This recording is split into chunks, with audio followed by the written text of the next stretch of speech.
It's a beautiful day for baseball, and live from Miller Park in Milwaukee, Sportsnet LA presents the Los Angeles Dodgers and the Milwaukee Brewers in the rubber game of this three-game series. Hi again, everybody. Charlie Steiner, Oral Hershiser. We begin with some bad news this morning. A couple of hours ago, manager Dave Roberts announced that Clayton Kershaw had an epidural in his lower back. He's been placed on the disabled list, and at this point, the Dodgers have no idea when their ace will return. A devastating blow indeed. He is the ace, he's the bedrock, and the face of the franchise. So now the Dodgers have to pick up without Kershaw, and today, Kenta Maeda, a six-game winner, will be making the start. He will be, and Kenta right now really is impersonating an ace. He's going to go out there, but of late, in his last six starts, he has been outstanding. An ERA of 2.34, he's 3-2, and he has really found his fastball again. The confidence in the fastball, the location of the fastball is all been there, and that has brought him back to the league, and the adjustment they made to him, especially against the slider and the curveball. But the fastball, Charlie, and the location has been outstanding. Maeda's been very good on the road, 4-1 and an ERA of 2.79. A beanpole by the name of Zach Davies is making the start this afternoon for Milwaukee. Stands 6 feet and barely 150 pounds. Yeah, the thin man out there has great stuff, though. For a youngster at 23 years old, the fastball has outstanding movement. The 12-6 curveball has been very good. He has improved every month of the year. Started the year with almost a 9 ERA in April, came down to about a 4 in May, and below 2 now here in June. 3-0 in June also, so it'll be a big challenge against this youngster. In fact, Davies undefeated in his last 10 outings. This is the final day of June, and when we come back, Alana will take a look at the month that was for the Dodgers. Back to Milwaukee right after this.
Time now for the pictures, descriptions, and accounts of this game. 78 degrees on this Thursday matinee.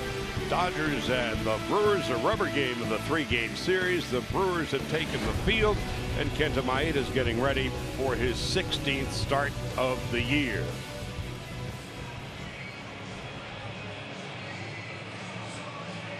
Maeda, 6-5 and a .291 earned run average, and here's the lineup that Dave Roberts has put together. Bought and paid for by Honda. Chase Utley, Corey Seager in his 12-game hitting streak. Justin Turner hitting third. Gonzalez in the cleanup spot. Howie Kendrick in left. Wade, who injured his knee slightly last night, back in the lineup. Thompson in center. Grandal catching.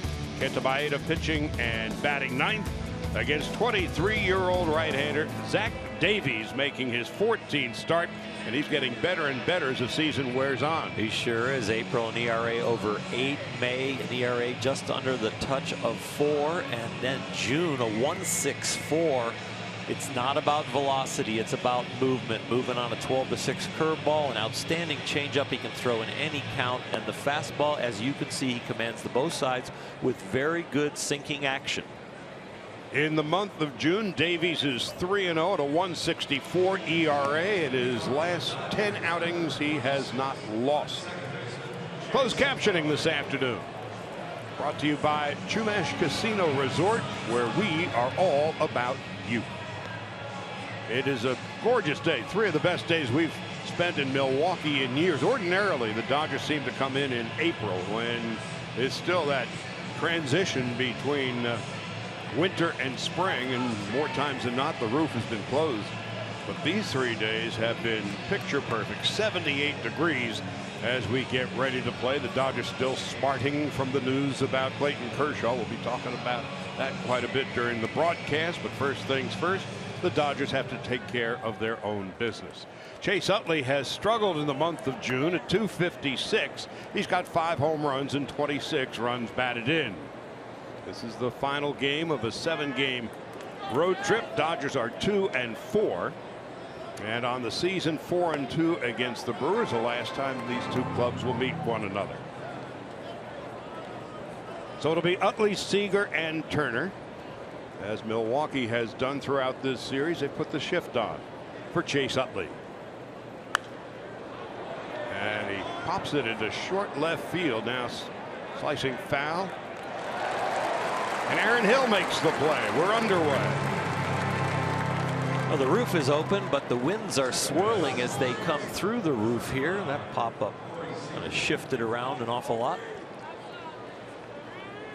Miller Park built in 2001, and the Brewers used to be in the American League for the longest time, moved over to the National League in 1998.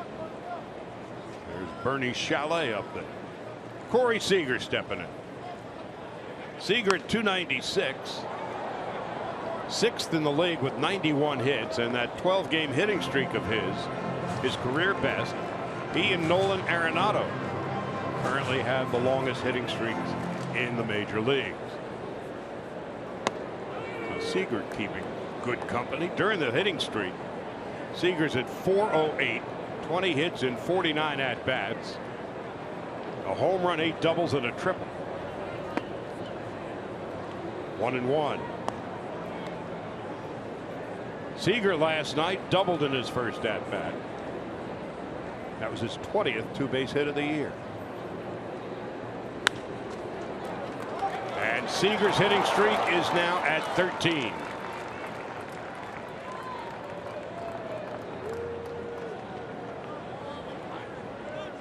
Such a great foundation as a hitter. Hits with his legs and takes the chain of power right up through the bat.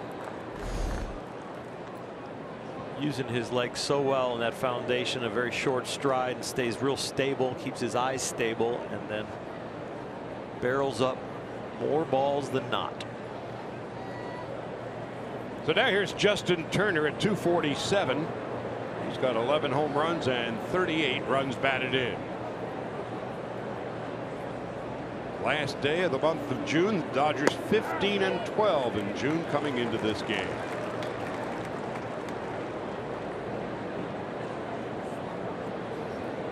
Turner, his season's getting better and better, and a lot of work ahead for manager Dave Roberts. What a rookie season he's had.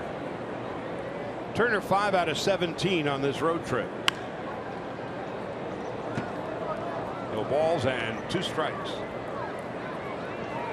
JT has a hit in 11 of his last 15 games, during which time he's hitting .345, 6 home runs and 17 runs batted in, and a .391 on base percentage. That's since the 13th of June. Zach Davies, 6 feet, generously listed as 155 pounds.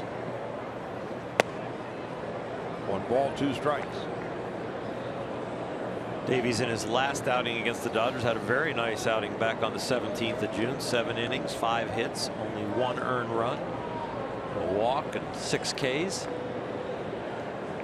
65 strikeouts in 75 innings this year.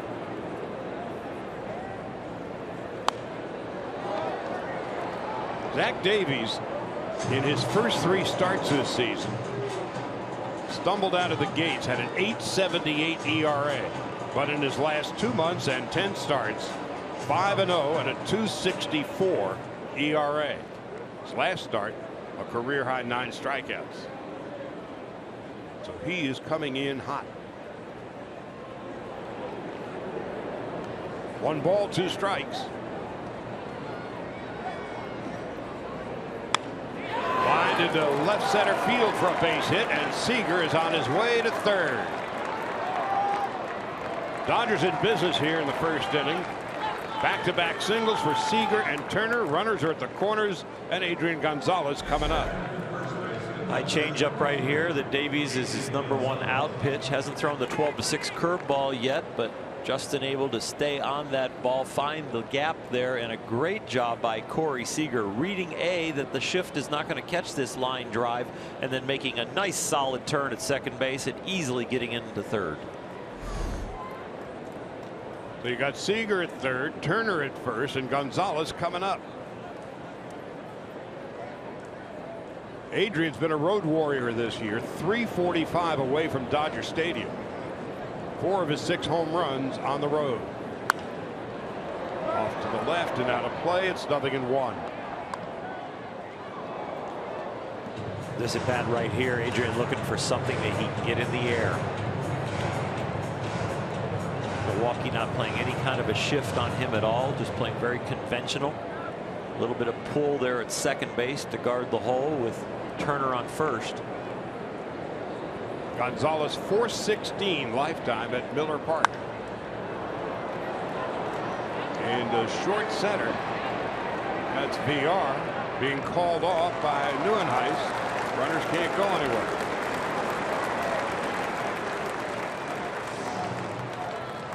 Got it in the air. Out. Yep, got it in the air, just not far enough, Charlie.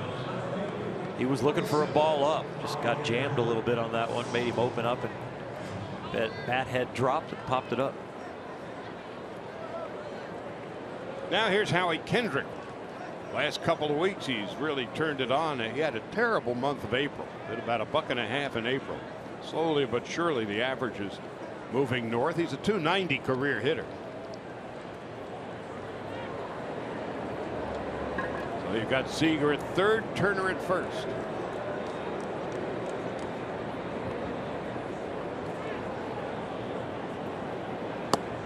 It's 0-1.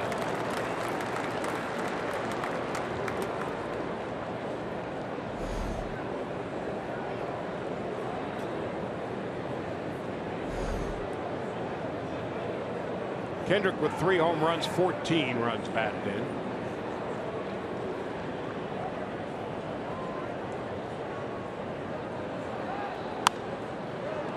Nothing 2.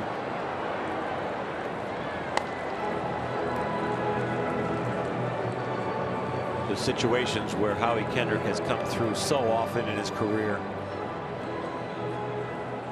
Very clutch hitter, good 2-out hitter.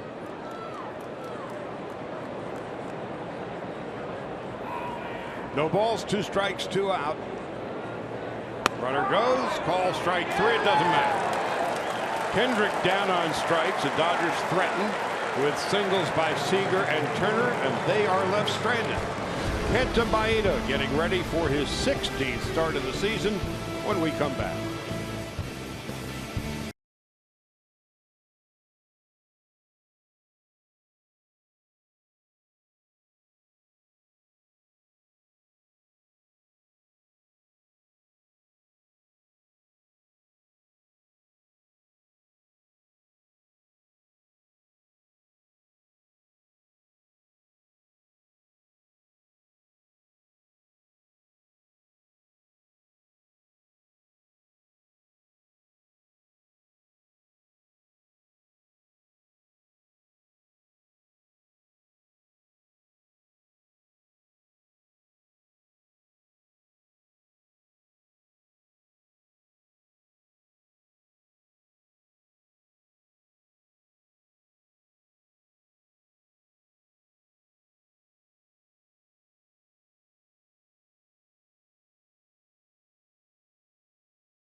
Brewers at 35-42, beginning the day 16 games behind the Cubs in the National League Central. And here's a lineup put together by Craig Counsell and Honda.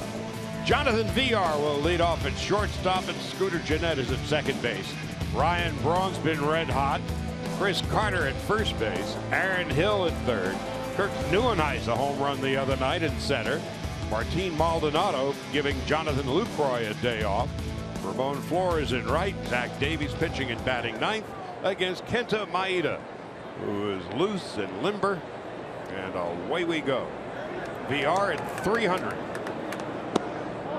Takes low, 1 ball, no strikes. Second bus arrived today. Kenta and Rick Honeycutt going through their skull session of the Milwaukee Brewers. Most updated information is always the 3rd or 4th game of the series. Get to sit there and watch a couple games as your compadres go against the Brewer lineup, and you gain more and more information, and then you finish off touches the couple 3 hours before the game. VR 3 for 4 last night.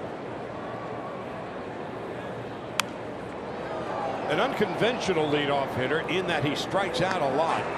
He's been struck out 85 times this year. That's 5th in the league. But he is hitting 300 and a 382 on base percentage. And a good one to keep off the bases the way he can run. 26 stolen bases, the most in baseball. 1-2. And here's Maeda's delivery. Usually guys at the top of the order that can run, they get a lot more fastballs because you don't want to walk them. So you continually use your best pitch to throw strikes and try and knock the bat out of their hand. You might see a breaking ball here when you're ahead 1-2, but you saw Maeda stuck with the fastball right there on the first 1-2 pitch. And here's the next one. Strikeout number 86 of VR.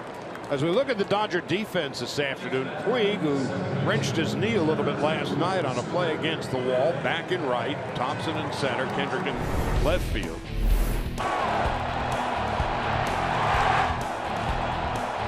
It was Ryan Braun's home run that Yasiel was not going to give up on, and then he stayed in there on defense, but in his next at bat on the ground out could barely get out of the box and jog down to first, and that's when he had to get pulled. But back out there today, he healed very quickly.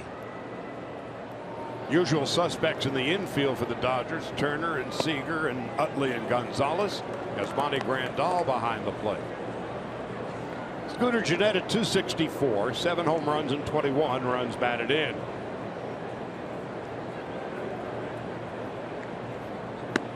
There's a strike.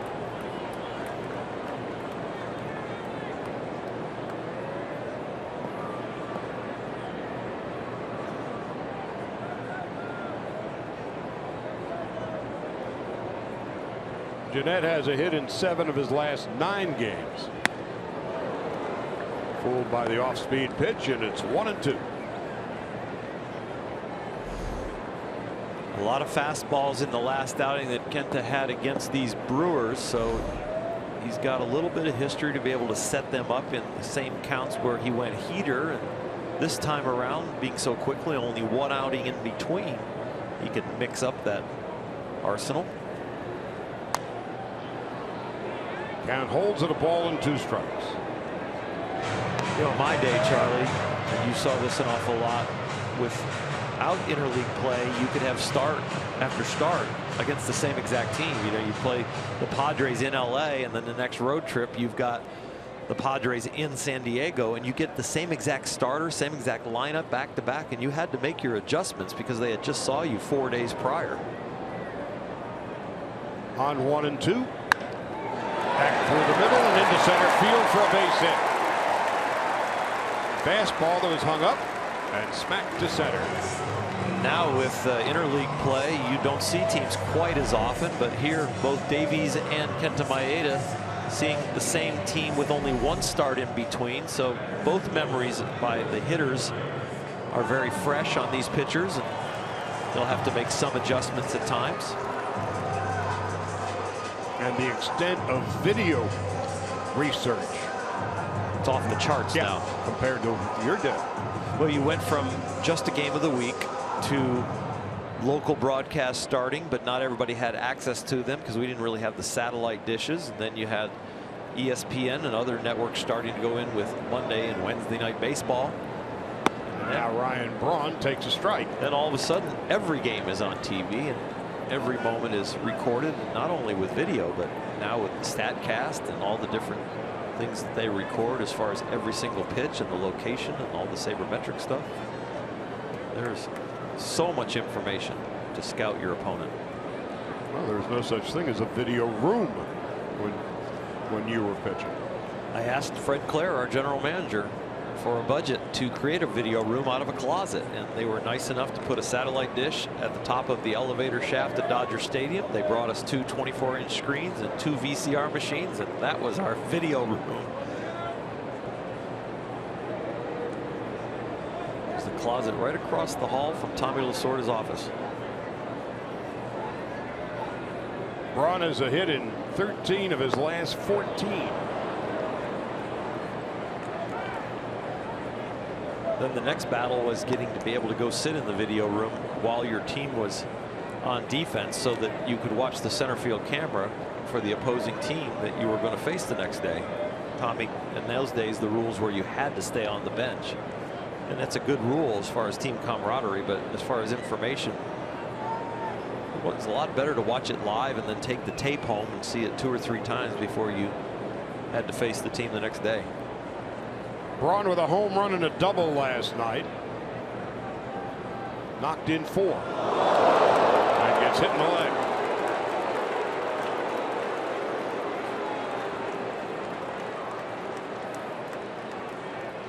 This is residue from a home run to right field. Ryan Braun, they don't want him to extend his arms, and the last thing you do is want to come into him and miss in as far as on the plate. So you make sure you're going to get it in there. And with a right-hander like Maeda, the ball running towards the hitter, this is a hard one to escape for Ryan Braun. Well, if you're going to get hit, you might as well get hit in a well-padded area. The wallet. Some are more well-padded than others, aren't they? His is fine. Now Chris Carter stepping in. Carter is 4th in the league with 19 home runs and 2nd in the league, having been struck out 99 times.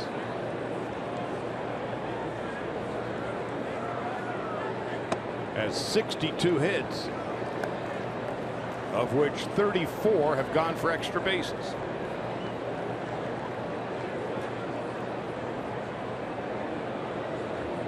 When he hits them real good. But he tends to miss a lot. Aaron Hill is on deck.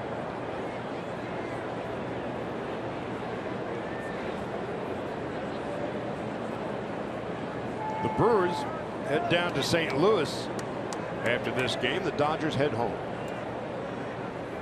The Dodgers will remain home until the All-Star break.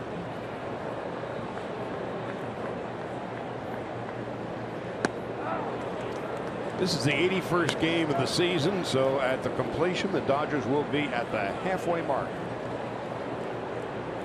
For everything the Dodgers have been through, they have done well to be where they are with their record. There's only 6 teams in baseball with more wins, and every one of those is leading a division. Giants have been losing of late, lost 3 in a row, only 6 back. It's a big homestand for them, Charlie.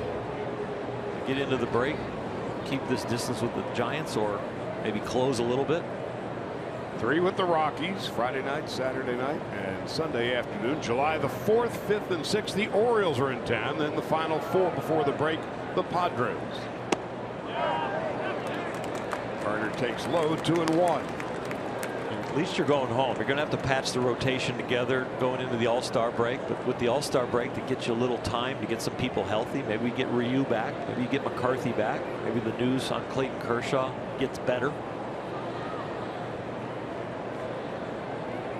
We know for sure that the Rockies are going to send out Jorge De La Rosa tomorrow night, Chad Bettis on Saturday night, and John Gray on Sunday afternoon.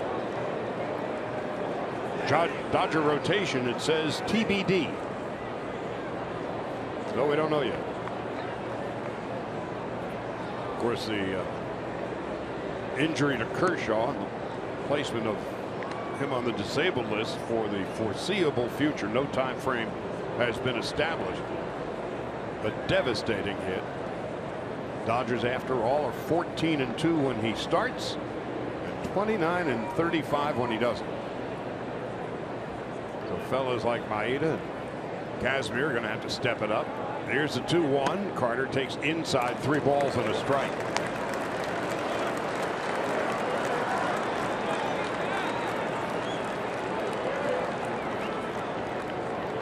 There have definitely been challenges throughout this season so far, but they've been able to weather the storm and stay close with the Giants. There's some more stormy weather ahead. They're going to have to really get through. Outside ball 4, and the Brewers have loaded the bases.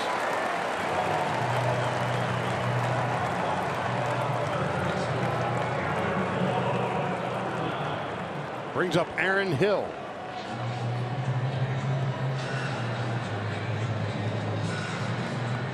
Hill has a hit in 10 of his last 11.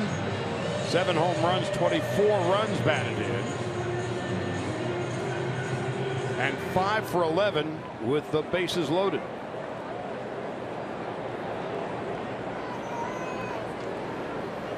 So Maeda trying to get out of some first inning trouble here. Jeanette, Braun, and Carter, the base runners. Into center. That's Thompson. Tagging and scoring is Jeanette. And the Brewers take a 1-0 lead on the Hill sac fly, his 25th run batted in of the season. Be a rally killer if you get the next guy out. Just to get a scratch run on the first is nothing as far as the balance of a game as a starting pitcher.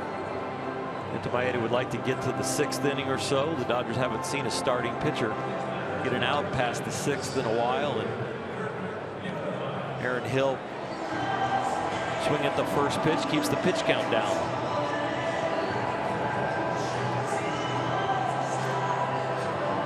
Kurt Neuenhuis stepping in. Neuenhuis at 224, 5 home runs, 22 runs batted in, and he has been hot lately.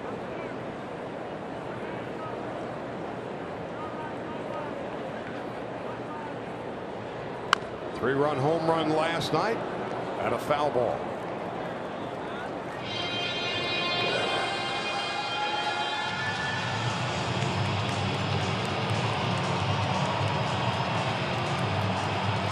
Martin Maldonado is on deck. What have you done for me lately? Well, Neuenhuis, 3 home runs in his last 5 games after hitting only 2 in his first 62. Got Braun at second base and Carter at first.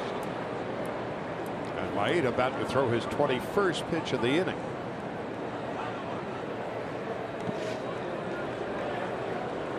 One ball, one strike.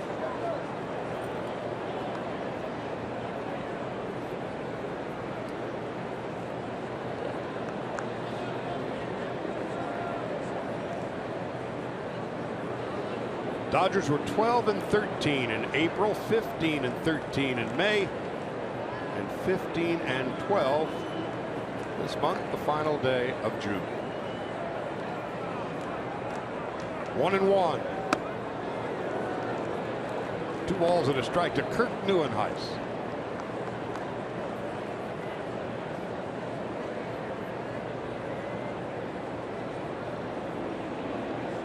Keon Broxton been seeing a lot of time in center, but he hasn't hit a lick.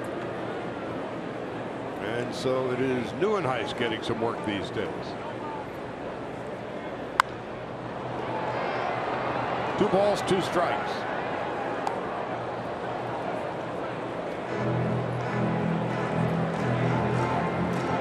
Neuenhuis 214 with runners in scoring position.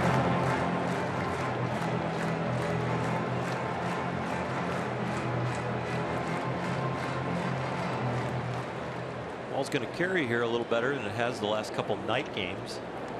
79 degrees, but feeling warmer than that in the sun. And looking out at the flags, the wind appears to be blowing out.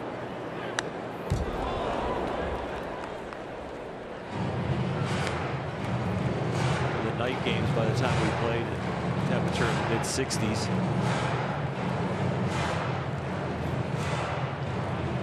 Last 2 days, it felt like early spring. Today feels just like a picture perfect summer's Thursday afternoon. 78 at game time. 2-2 to Neuenhuis with 2 on and 2 out. 3-2. Milwaukee has been bustling of late too. The largest music festival in the world going on for 10 days. Paul McCartney's actually going to be here.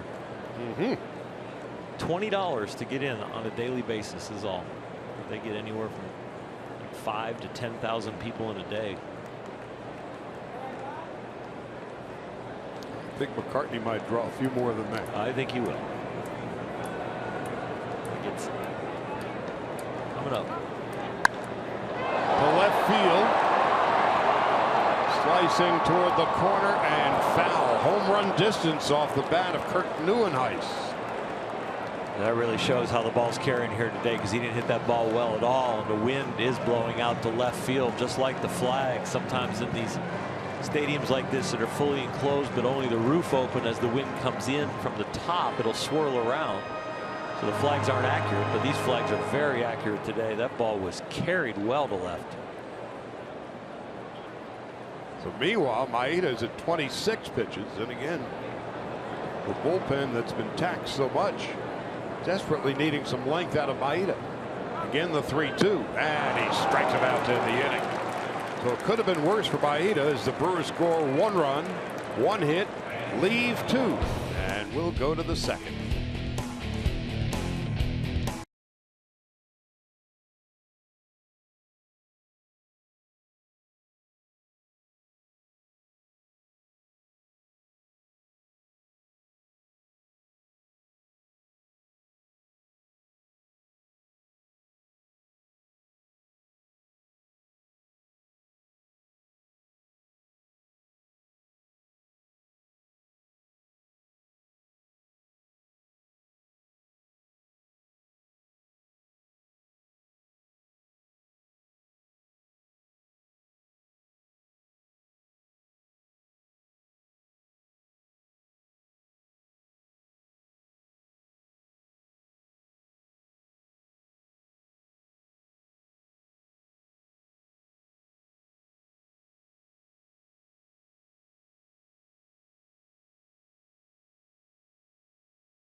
Cold hard facts. Zach Davies, as you see, has had a great month. In April, he had an ERA of nearly 9. In May, an ERA of nearly 4. And in this month, 1 2/3. So he is rounding into form at the middle of the season as Yasiel Puig steps in for the Dodgers. Puig wrenched his knee a little bit on the play against the wall last night on the Braun home run. But he's back in the saddle this afternoon with 6 home runs and 23 home runs on the year. Since coming off the DL, .333.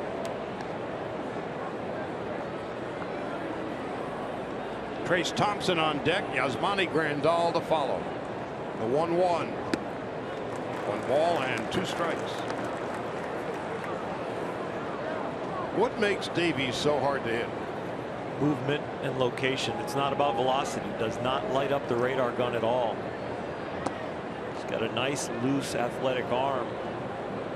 So he's very good at spinning the ball. You think spinning the ball, you think changeup, you think curveball, you think slider, but he can spin the fastball. He's got a nice, loose finish. Like that one right there. 88 miles an hour, nice tail, and nice sink to it. Late action in the hitting zone makes it hard to hit square. A trade deadline acquisition last year from Baltimore. When Gerardo Parra went from here to there, Davies came over here. 6 starts last season, 3-2 and a .371 ERA with the Brewers. And Puig works out a leadoff walk in the second.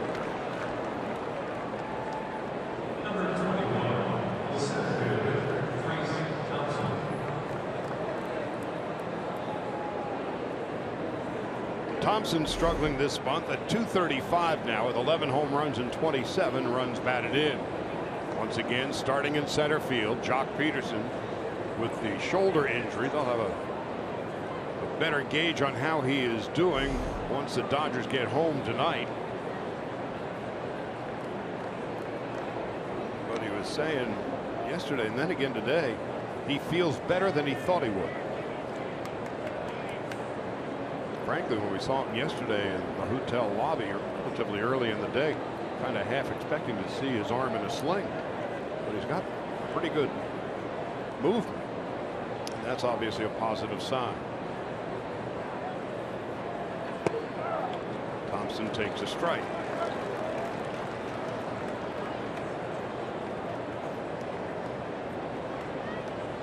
Trace 2 for 17 on the road trip.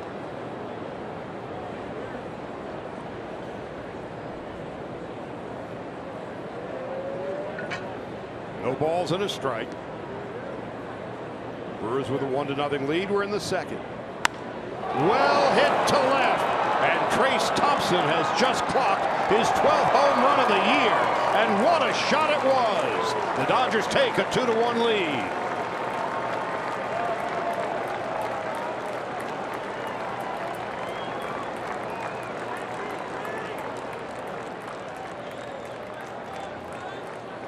Davies' fastball is down and has good sink. When it's slightly up, it's just tailing, so the ball stays on the barrel longer. And Trace Thompson puts a very sweet and powerful swing on that one. That's the 10th home run of the season surrendered by Zach Davies. And Thompson got his money's worth. The Dodgers have a lead. Grandal takes a strike, 0-1.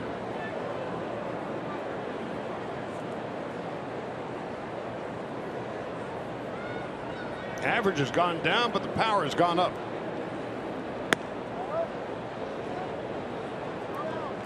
One ball, 1 strike to Yasmani Grandal,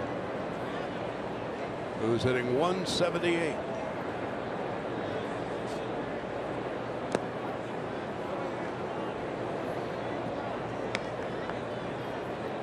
Trace has been slicing a lot of balls during his slump.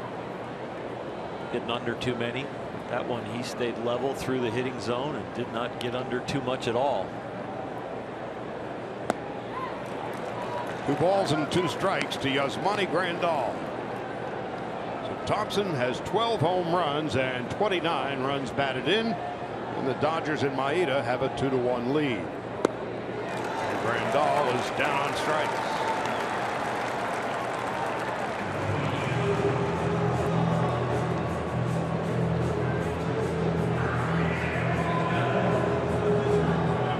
Here's Kenta Maeda, who was telling everybody in spring with the aid of his interpreter Will Ireton, I can hit, I love to hit, and it didn't take long for him to prove it in his first start in San Diego. He hit a home run. 1 ball and no strikes.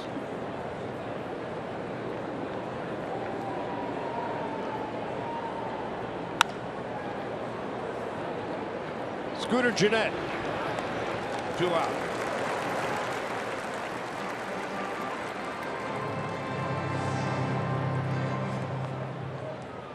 That'll bring up Chase Utley, who's going to take his good time to walk toward home plate and give Maeda a few extra seconds to catch his breath.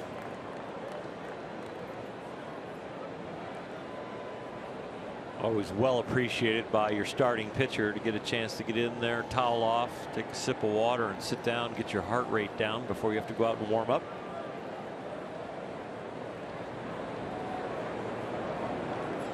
Utley has such great baseball intellect and instincts. Though 3 for 17 on the road trip.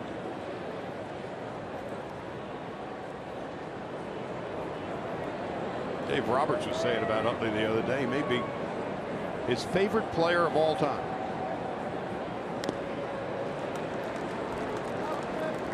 That's big for as long as Dave Roberts has been in the game, and also many people as he's played with, coached, and now managed. And the type of player that Dave was. He had to get by on his baseball intellect as well. 0-2. Utley takes low. 1 ball, 2 strikes.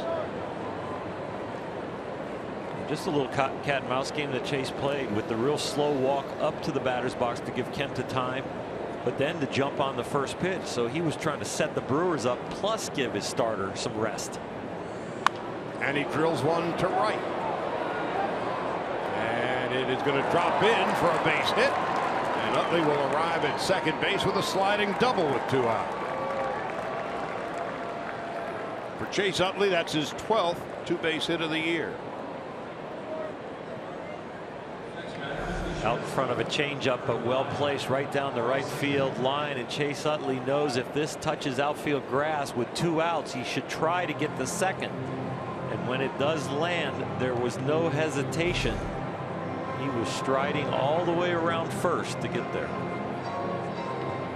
And you also had a left-handed thrower out there, which would have made it more difficult to spin and make a throw. So here's Utley at second base, and Seager, who has already extended his hitting streak to a career high 13 games with a single to center in his first at bat, stepping in.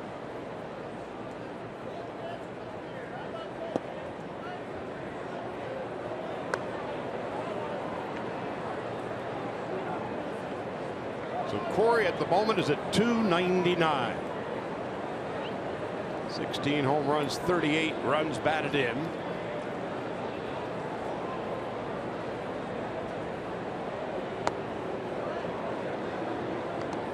This hitting streak he's on is no fluke. Major league average for line drive percentage is around 20%. And during this hitting streak, he's had 35% line drive. So he has been really hitting the ball hard. Leads the Dodgers in every important offensive category. Slicing to left. 2 balls and a strike. He may be third in the All-Star voting at shortstop, but the fact of the matter is he leads all National League shortstops with 92 hits and 51 runs scored. Second in home runs, 5th in RBI, 2nd in doubles, 2nd in batting average. The 2-1 is inside, 3 balls and a strike. But the voting doesn't get him on, then manager Terry Collins and the National League office should get him on there, because he certainly deserves to be an all-star. Well, the numbers suggest he should be voted on. Here's a 3-1. Now 3 balls and 2 strikes. Respect the league showing for him right there. Davies throwing him a 3-1 changeup with a man in scoring position, even with the hot-hitting Justin Turner on deck.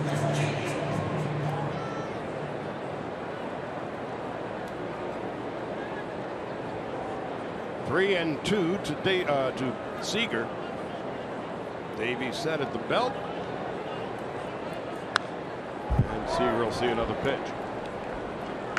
During this hitting streak, Seager's collected an extra base hit in 6 consecutive games.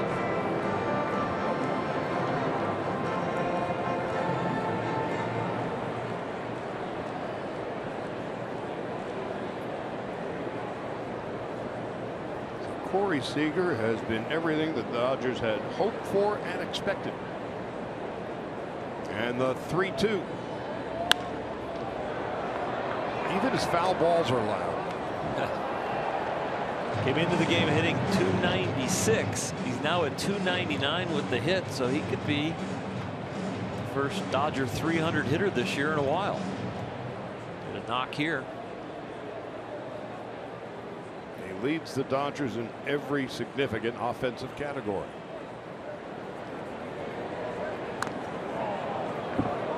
And he is making Davies work. They cannot find a pitch to get by him, and they don't want to give in to a fastball. They've battled back in the count from 3-1 with back-to-back changeups. Foul balls kept coming. That was the 3-2 curveball. Ultimately, they're probably going to try and throw a fastball in, but if you do that and make a mistake, he could put it in the right field bleachers. Turner hoping to get a crack at it here in the second. Another combio.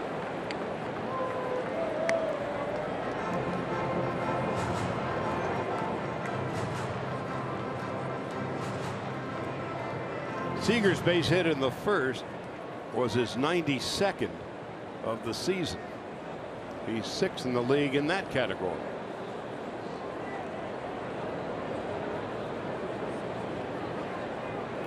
Again, the 3-2.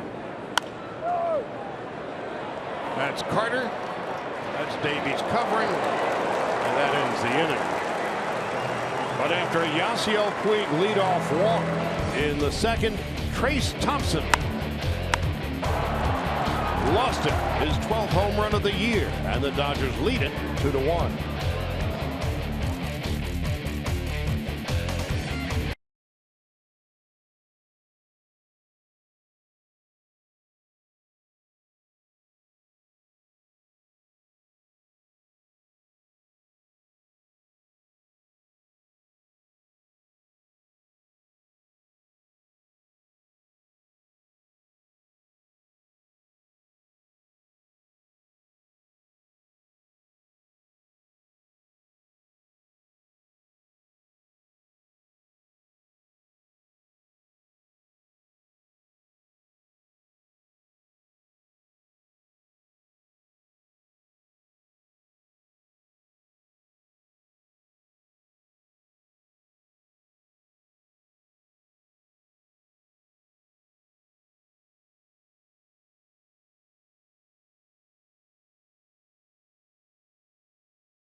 As we head to the bottom half of the second inning, Trace Thompson and a cannon shot for a home run has given Maeda and the Dodgers a 2-1 lead.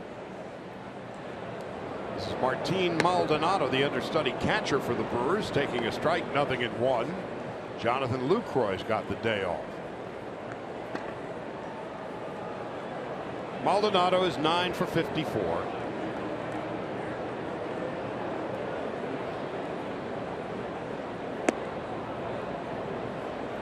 Maeda threw 27 pitches in the first inning. That's first base umpire Phil Cuzzy.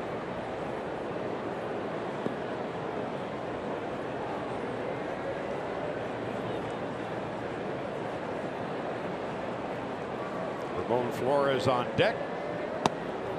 High and inside, 2-1. And again, with the heavily burdened bullpen, it's imperative that Maeda give them a bit of rest today. Into left, and there's Kendrick.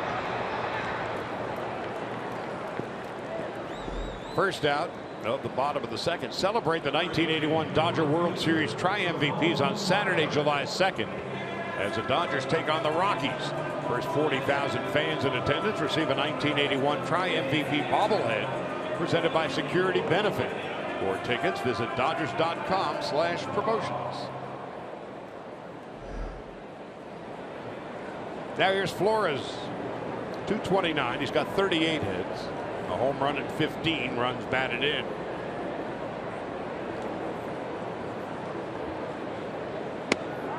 Hernan Perez started the first couple of games in right field for the Brewers.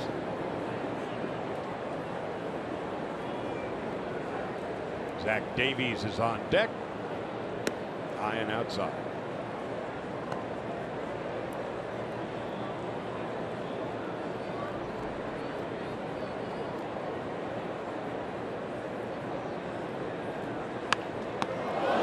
How many comebackers have gotten to Maeda this year? Took one off the hand earlier in the season, took one off the knee, and good thing he had his glove properly placed. If you're doing pitchers fielding practice, this is a redeemer. Nobody hits a ball that hard at you in spring training to practice. That is total instincts, and a gold glove that he brought from Japan. Now there's 2 out, and Zach Davies coming up. He's 2 for 24.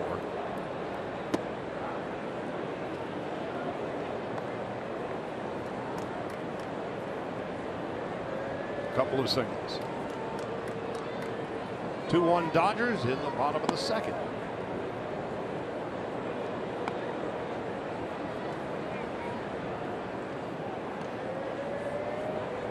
Be at the top of the third with Turner, Gonzalez, and Kendrick coming up. And Maeda throws out his counterpart. Nothing across for the Brewers. An efficient inning for Maeda. 2-1 Dodgers as we go to the third.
Challenger. Test drive one at your local Dodge dealer today. That's the Valley Boy and Hall of Famer Robin Yount. Back when the days of the Milwaukee Brewers in the American League. Harvey's Wallbangers.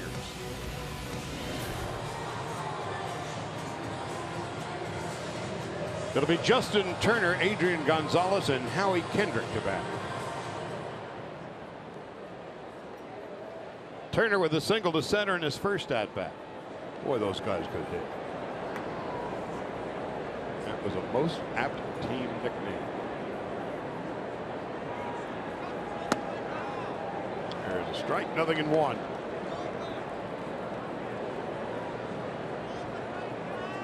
Turner with his hit has lifted his average to 250 after a real slow start.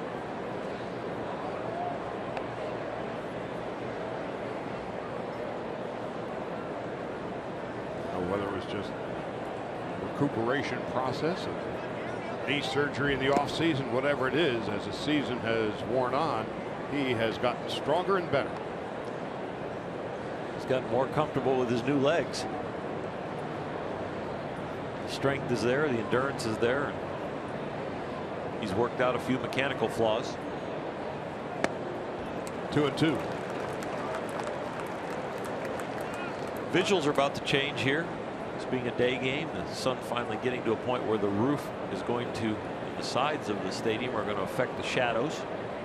It starts to creep in. One hop, but right to VR. Well struck, 1 out. Well, the shadows, because of how and where the stadium has been constructed, will move from the first base side across to the third base side.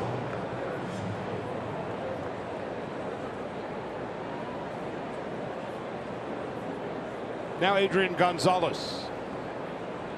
Fly to center in his first at bat.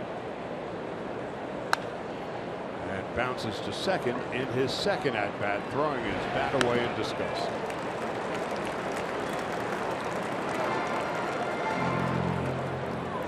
Two out, nobody on, and Howie Kendrick coming up. Kendrick struck out in his first at bat.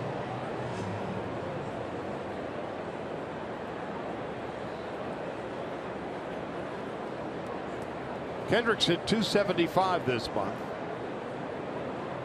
after hitting $1.50 in April.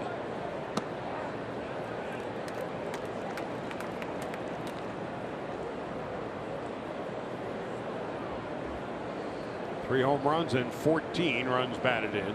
Starting again in left field today, and a slow roller to third. Hill throws him out. That ends the inning. Dodgers go in order.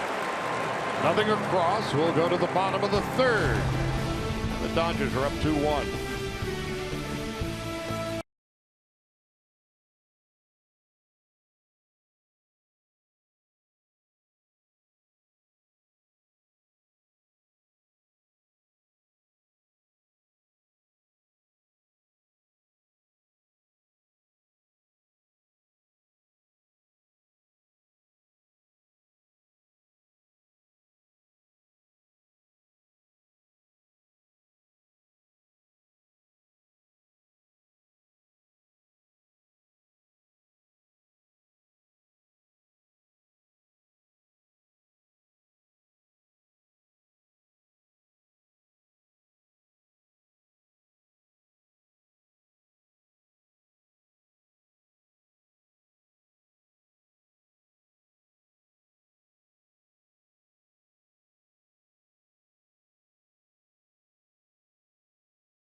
Henry Winkler.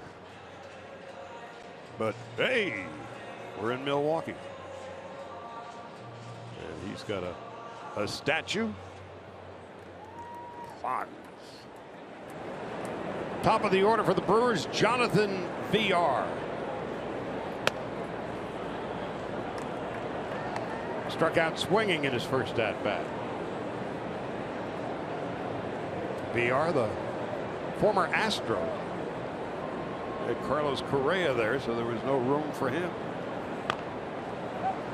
He runs well. This could be a tough play. Look at that backhanded play by Adrian Gonzalez, and heads up defense by Kenta Maeda.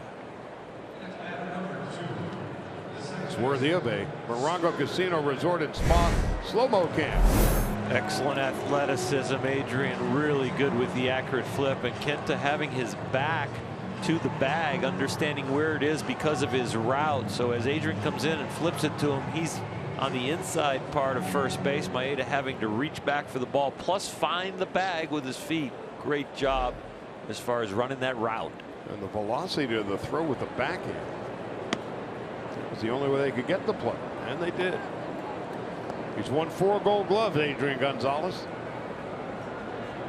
Scooter Gennett has singled and scored a run. The Dodgers 2-1 with 1 out in the bottom of the 3rd.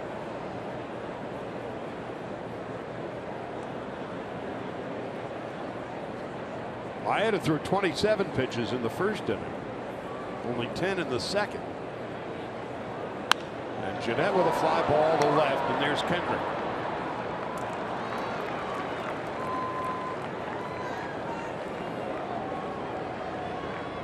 So quickly 2 out. So Maeda settling in. 7 straight retired now by Maeda.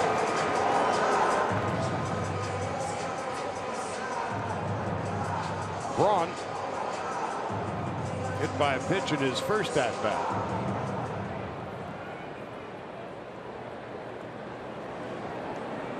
A 10-game hitting streak. He's 17 for his last 41. That's a .415 clip.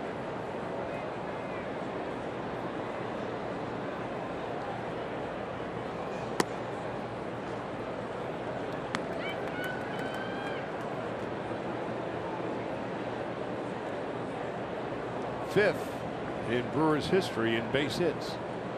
Yount 3,142. Molitor 2,821. Cecil Cooper, Jim Gantner, and Ryan Braun.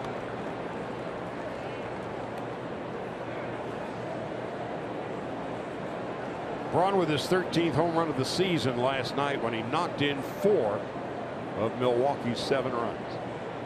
Neuenhuis hit a 3-run home run. Those were the other 3. There's a strike. 2-1.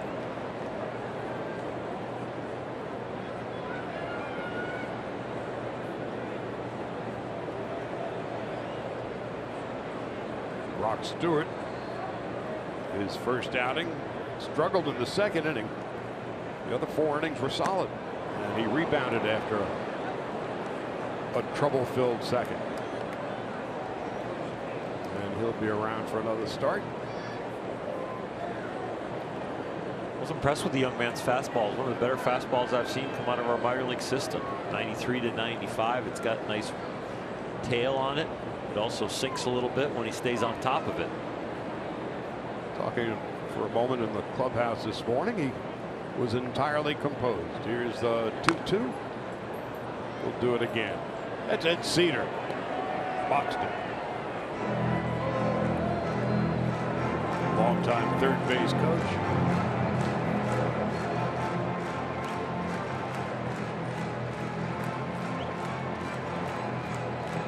Hearing it from the Dodgers.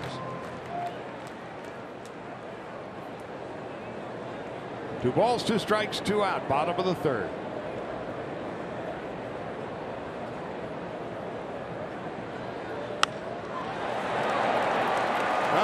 The hitting streak continues for Braun. It's now 11 in a row. A 2-out single to center.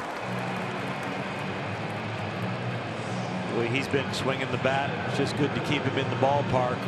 Nice to have him up there with nobody on base and 2 out.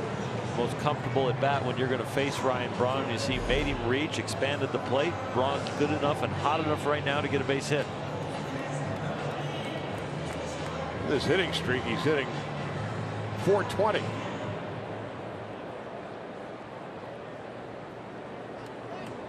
Now Carter stepping in, and he walked in his first at bat. Trace Thompson's 2-run home run in the second is a difference in this 2-1 game.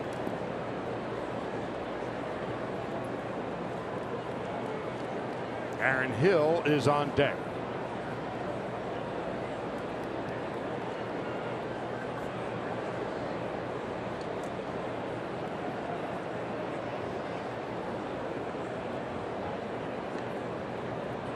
Braun more than capable of stealing a base. He's got 6 in 9 tries this year.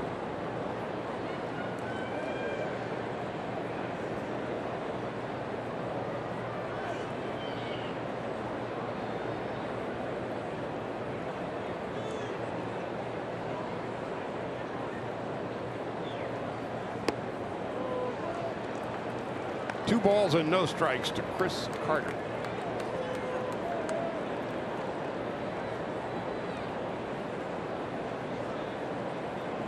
Carter 6'4" and about 250. Lives in Vegas.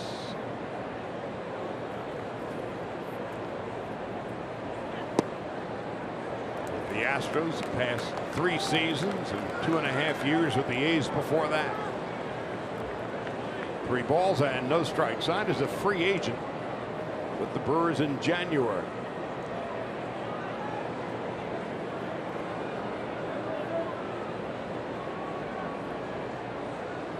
On 3-0. 3-1.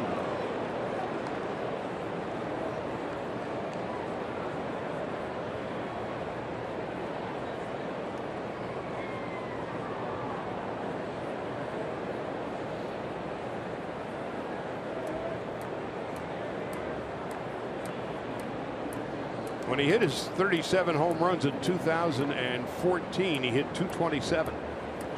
So he's always been an all or nothing guy. 3-2.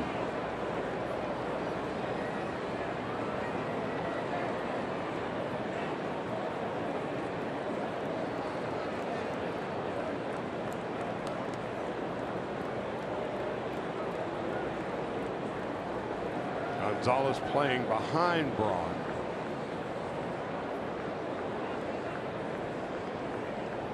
And Braun scampers back nonetheless. So 3-2.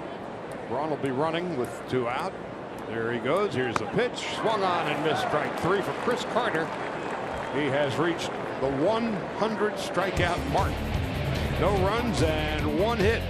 We will go to the 4th. Maeda and the Dodgers 2-1.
by BMW.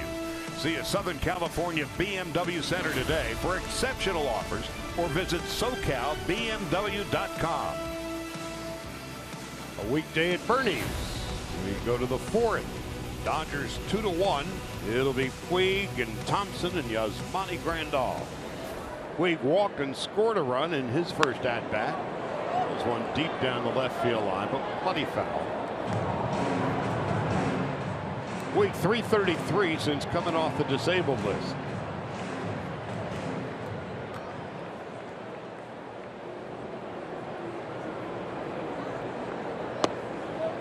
One ball and one strike.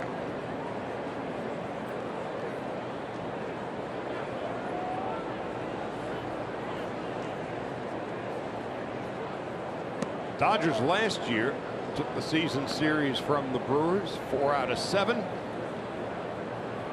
They've already won this year's season series.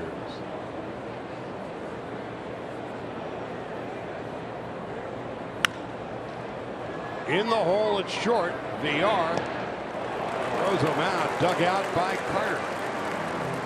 Great baseball clock by VR right there. Now Trace Thompson coming up. His first at bat, worthy of a Carl's Cam replay. Fastball down the middle of the plate, just a little tail there that Trace was able to get the hands in and power that one out of here, and gets the Carl's Cam replay today, and it's kind of fun to make sure it's the Dodgers highlights that we're putting on these different sponsored elements.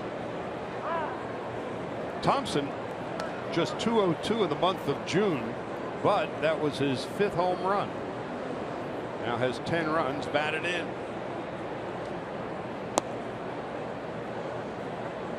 One ball, one strike. So on the year he's at 239, 12 home runs, 29 runs batted in.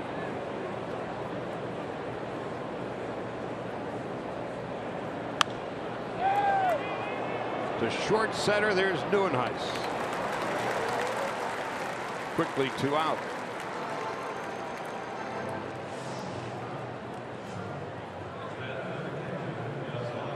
Zach Davies, the thin man. And Grandal, the Yaz man. Oh, man. Grandal struck out in his first at bat.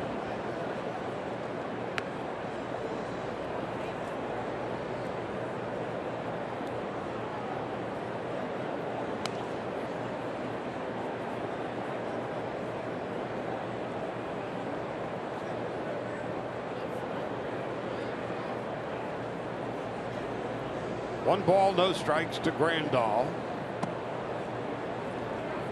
Hitting 176. But 164 in the month of June. Maeda is on deck.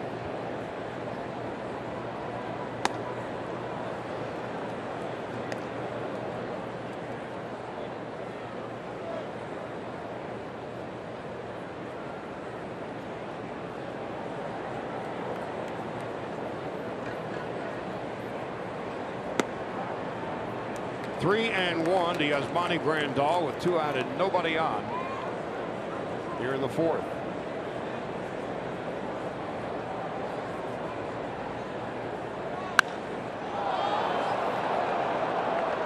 Deep and gone. Yasmani Grandal, his 7th home run of the season. He got it all and right into the jet stream.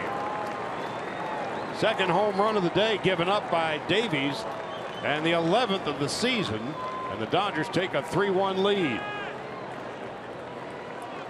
Neither Braun in left or Neuenhuis in center moved a muscle. This ball is absolutely spanked into the opposite field with a very good swing. Yasmani keeping the front side in and then exploding when the ball gets into the hitting area and drives this ball to left center. He hit that ball like a right-handed pull hitter. His 7th of the season. The Dodgers have a 3-1 lead. Maeda bounced to second base in his first at bat.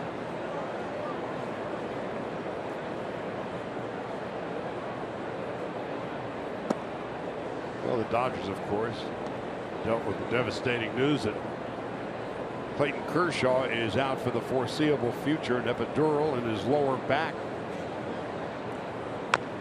They haven't even estimated a time for his return as yet. And so to win this one and fly back home tonight, make that flight feel a little bit better. Meanwhile, more responsibility on the shoulders of Kenta Maeda with Kershaw gone. Everybody will have to take it up a notch. The team wasn't going to go anywhere until they started winning games that Clayton wasn't starting. So now these guys are thrust into action and to put up a little higher quality. And Kenta is the guy that is going to start that string. Dodgers 14-2 when Kershaw pitched, and 29-35 when he didn't. The #1 bullpen in the National League, which is putting up a lot of quality innings. Just hoping some of these starters can start to go a little deeper so that they can get some rest and they can be that quality the rest of the year.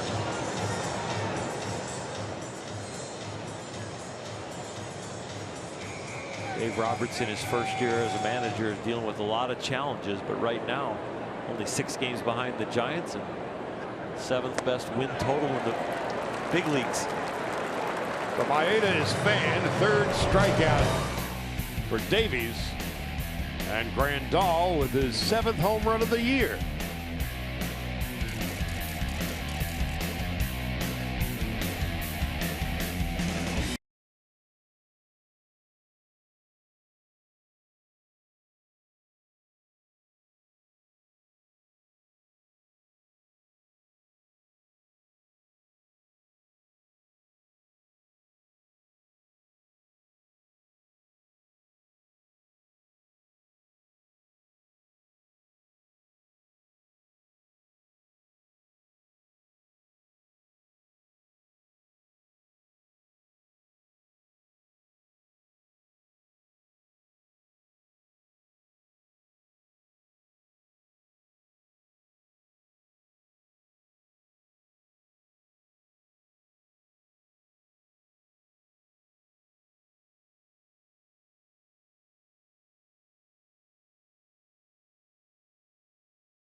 The unnerving news that Clayton Kershaw, the Dodgers ace, has been placed on the disabled list. The Dodgers have actually made a decision as to who will likely start on Friday in his spot, and they've actually gone outside of the organization to answer the question. The Dodgers recently acquiring right-handed pitcher Bud Norris from the Atlanta Braves in exchange for left-handed pitcher Philip Pfeiffer, right-handed pitcher Caleb Dirks, both pitching prospects, as well as outfielder Dion Toscano from the Atlanta Braves.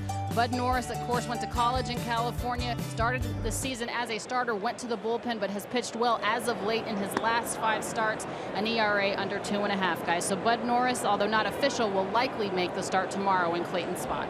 An 8-year veteran is Bud Norris, came up with the Astros and onto the Orioles, the Padres, and the Braves. In his career, a 4.43 ERA. He's pitched well this month in 6 games and 5 starts, a 2.08 ERA, and held opponents to a 1.94 batting average. He's 31, and he is the newest Dodger. Aaron Hill leading it off. 1 ball and 2 strikes. Well, the reason he's pitching well lately, he's got a new weapon. He abandoned his changeup and has gone to a cut fastball, especially to get lefties out. And that cut fastball has been inducing an awful lot of ground balls. It's a very good sign of why he's turned it around.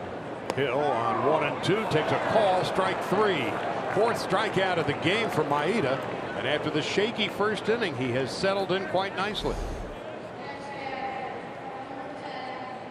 Little cut fastball right there, right on the outside corner, hitting the target.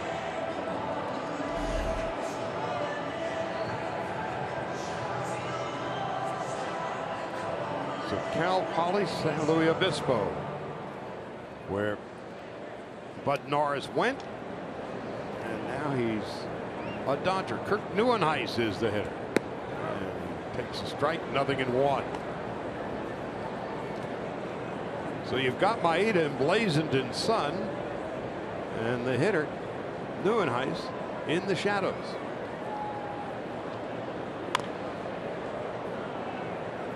What kind of a view is that for the hitter?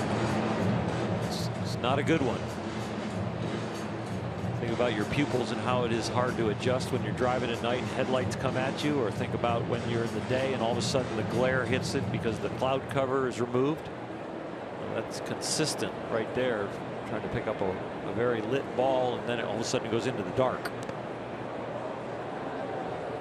1 ball, 2 strikes to Neuenhuis, who struck out in his first at bat.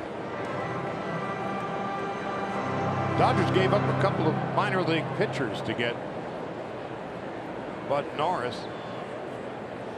Caleb Dirks, right-handed reliever, in 28 games at Tulsa this year, a 1.44 ERA. Neuenhuis down on strikes for the second time today. 3 strikeouts in a row for Maeda, 5 on the afternoon, 2 out and nobody on.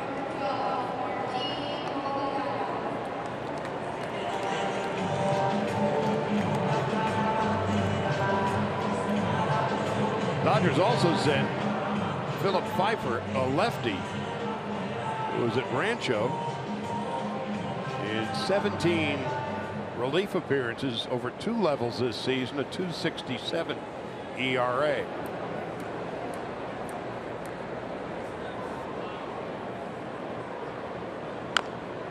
He was a 3rd-round pick out of Vanderbilt last year. So 2 youngsters going to Atlanta. The Dodgers pick up a much-needed starter in the veteran Bud Norris.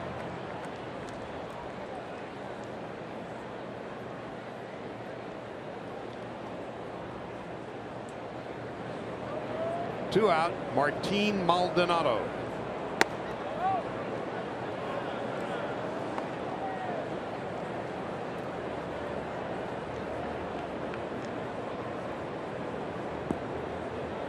So one piece of the jigsaw puzzle has been filled in.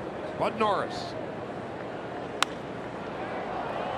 popped up, and taking charge is Utley.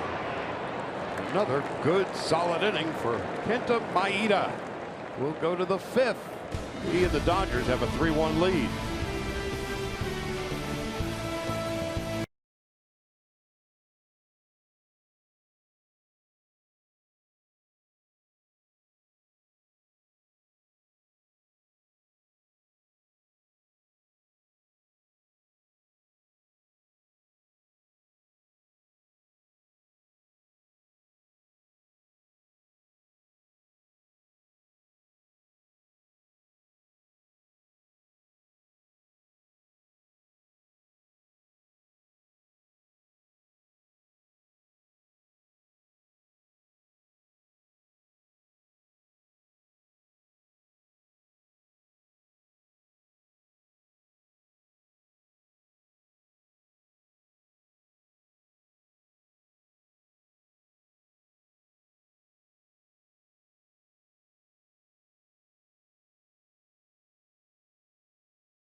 It's right around the corner. You think of America's favorite pastimes, Dodger baseball and fireworks. Celebrate this year at the Dodger game against the Orioles and enjoy a post-game fireworks show. Courtesy of Hawaiian Springs Water. For tickets, visit Dodgers.com/promotions. Top of the order for the Dodgers as we head to the top half of the fifth.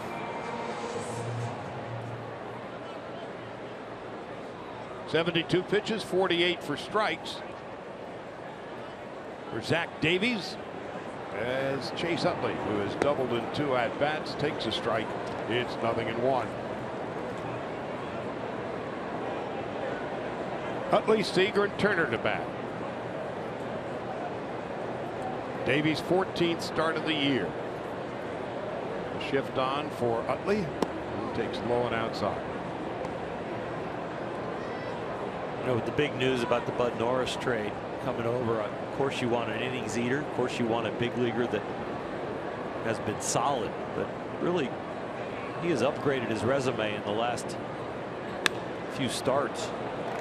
Utley punctures the shift, and he's 2 for 3.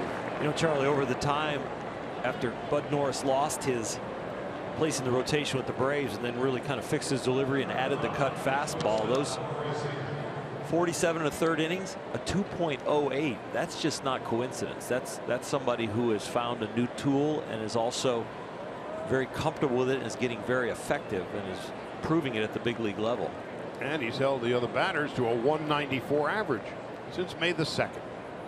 This is a very nice move by Andrew Friedman in the front office to really tackle the Clayton Kershaw issue for now, and hopefully Clayton gets healthy in a hurry and it's not something significant, but to bolster the rotation, to show the players and management on the field that we are with you and understand the need, and to go out there and get it so quickly is outstanding quick movement.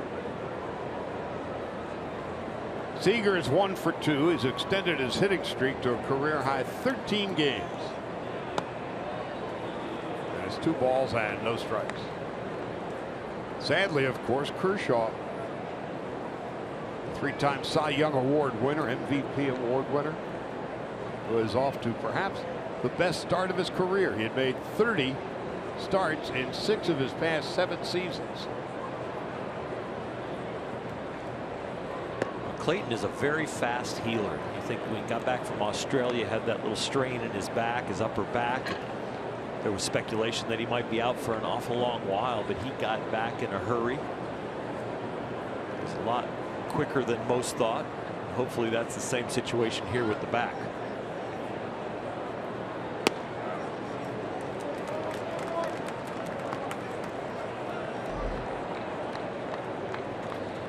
So he got a shot in the back 2 years ago on the DL with the lat. This is a different deal, different part of the back.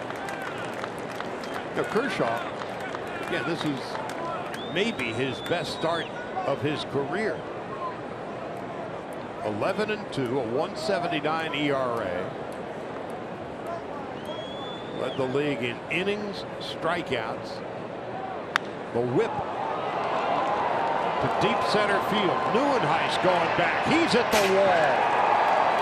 And it is gone. A home run. Corey Seager continues his torrid pace. That's his 17th home run of the year. Knocks in 2 more. And the Dodgers lead 5-1.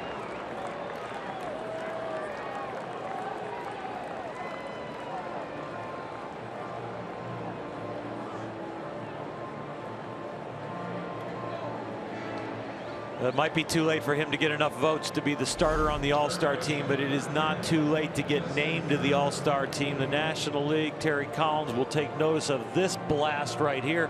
The hitting streak continues, the power surge continues, and he is carrying this offense on his own rookie back.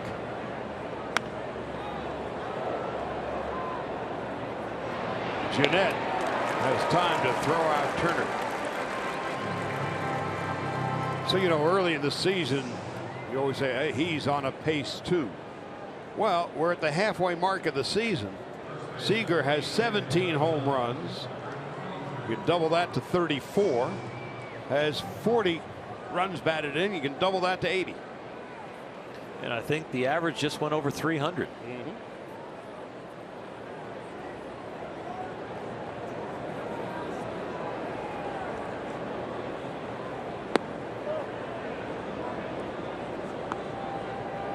Now, Dodger fans, it is time to stuff the ballot box in a big way for the All-Star game down in San Diego. We'll play that on the 12th of July, Tuesday night. And Clayton was assured of being on that team and maybe starting the game. I'm sure he'll still get named as an All-Star. Would be replaced. Adrian Gonzalez singles into right field. He's 1 for 3. You got to believe Kenley Jansen. He is a well-deserving candidate to be on that All-Star team. Corey Seager surely deserves to be on it.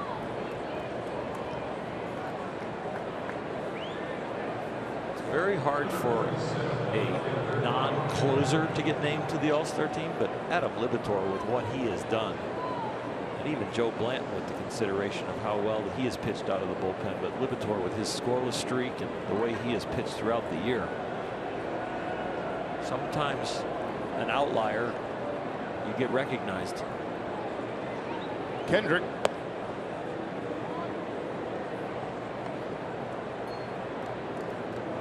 One of the difficulties that Kenley Jansen may have. Well, for one, you got Fernando Rodney in San Diego. That's the home park. He's got 17 saves.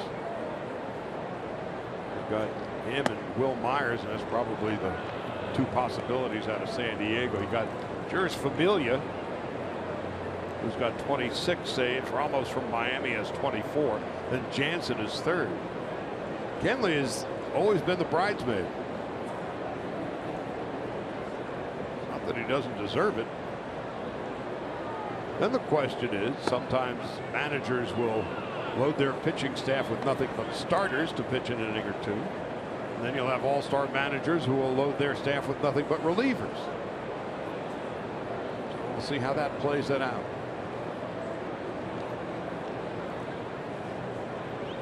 Kendrick on 3-0. 3 balls and a strike.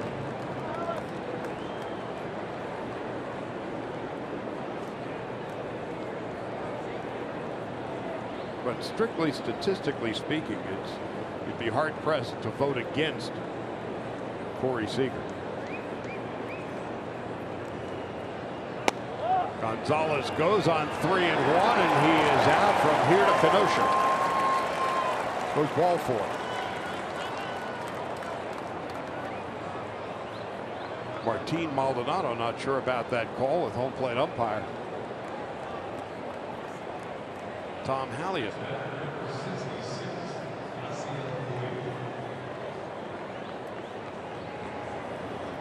So the walk to Kendrick. Craig Counsell coming out.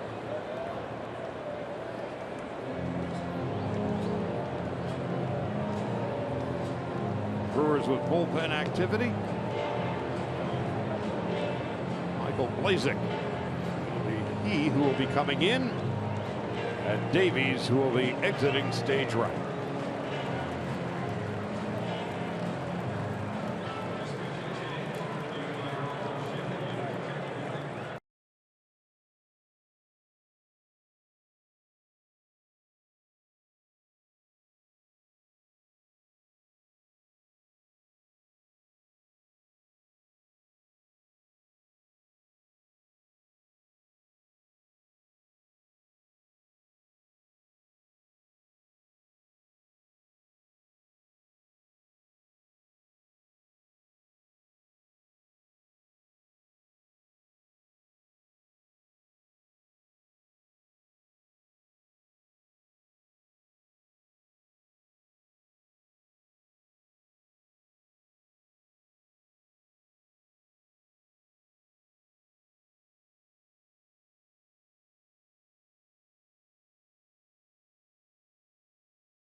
who pitched an inning last night and struck out a batter. This is his 30th appearance. Zach Davies knocked out after 4 1/3. Davies, coming into this game, had been unbeaten in his previous 10 starts. He pitched well coming in, not so well today. 4 1/3, 5 runs and 8 hits, and 3 home runs surrendered. Walked 2, struck out 3, 91 pitches, and 57 for strikes. Knocking him around is good medicine for the news about Clayton, and then even better news when you go out and acquire Bud Norris. So the Dodgers feeling a lot better about themselves than when this game started.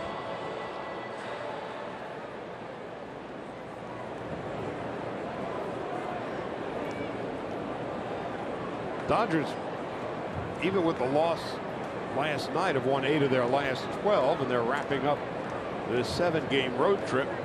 Puig stepping in with 2 on and 1 out and 2 in.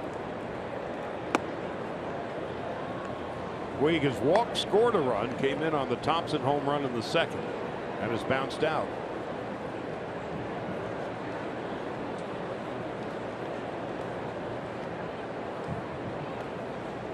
Puig at 248. Gonzalez at 2nd, Kendrick at 1st.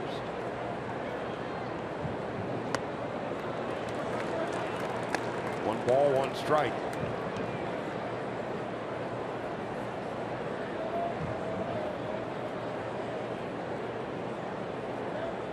Even with the loss last night, the Dodgers have won 8 of their last 13 here at Miller Park.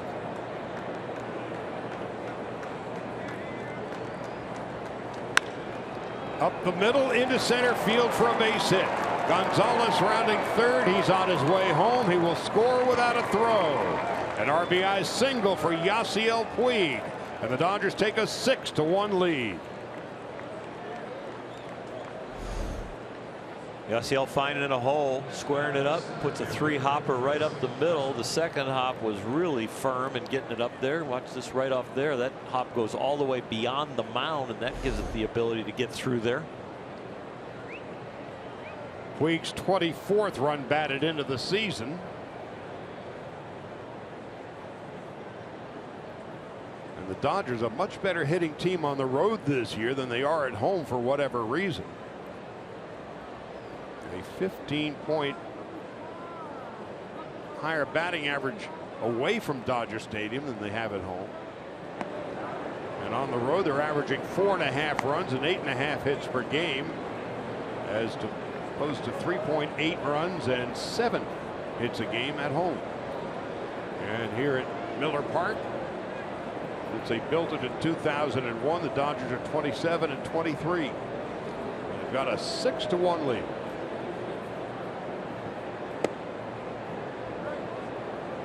One ball, 1 strike to Trace Thompson, who cracked his 12th home run of the year in his first at bat and flied to center in his 2nd.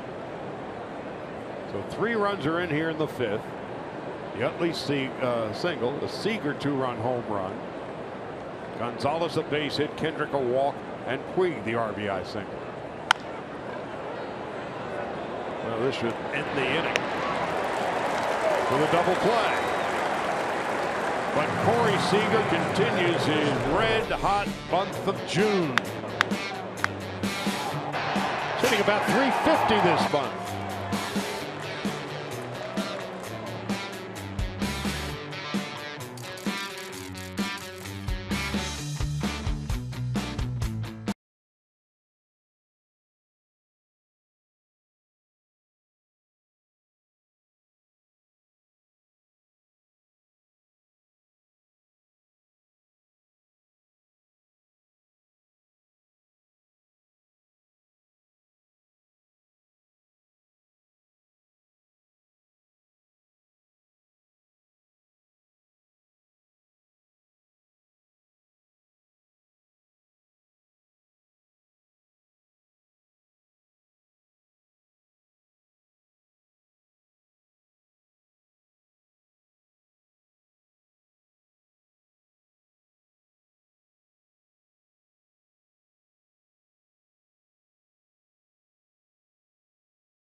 to get Corey Seager to the Midsummer Classic, and there is no reason that he shouldn't be there, and certainly no reason that he shouldn't start. You can see what he's done already, and you guys have talked at length. Corey has just been tremendous this year. He leads National League shortstops in hits and runs scored. He's right now third among shortstops in the All-Star voting. In my opinion, certainly should be first. Current 13-game hitting streak. You can still vote at Dodgers.com/vote. You have until 11:59 p.m. tonight. Let's get him to San Diego.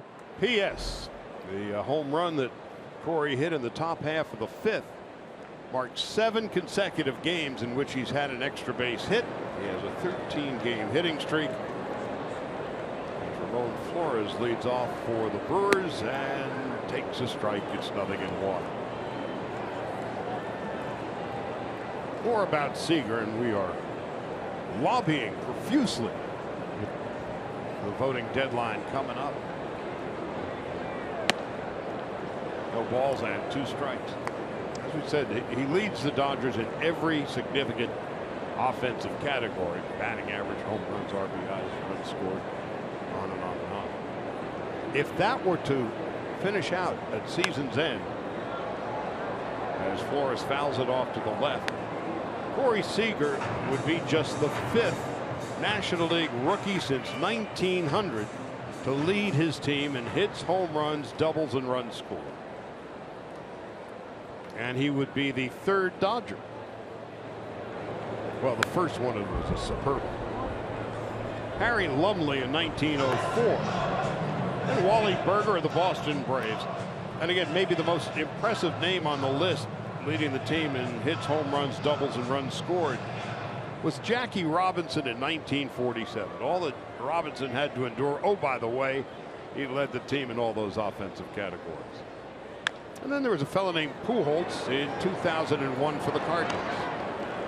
Flores retired first out of the 5th. And then Corey Seager. What's even more amazing about the young shortstop, since he was drafted, we've been hearing nothing but great things about Corey Seager. And sometimes you hear nothing about great things about a lot of guys who, when they show up, they aren't necessarily what they were advertised as. Well, he is, and then some. Jake Elmore is pinch hitting for Blazek. Elmore just called up 2 nights ago. Had spent the year at Colorado Springs, where he hit over 300, and he takes a strike. It's 0-2. Great thing about Corey too, he's so humble. He doesn't seek any media attention. You know, he's not a big guy that goes in social media with tweeting out a lot. Those are the bunch of the guys on the team in a condo. Elmore down on strikes, 2 outs, and that's a 6th strikeout for Maeda.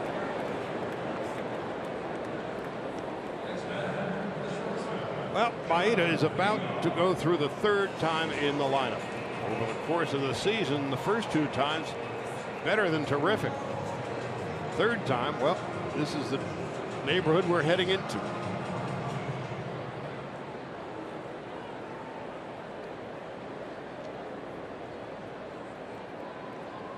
Brewers with a run and 2 hits. Their only run in the first. VR is 0 for 2.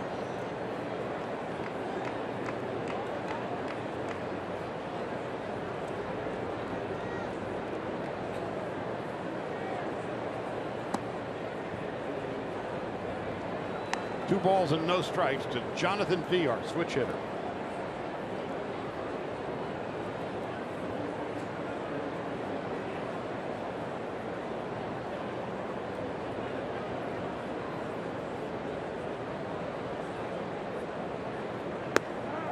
The Brewers have been struck out 6 times this afternoon by Maeda. They average 9.5 strikeouts per game. I mentioned the other night, they're giving 3 innings away by swinging and missing.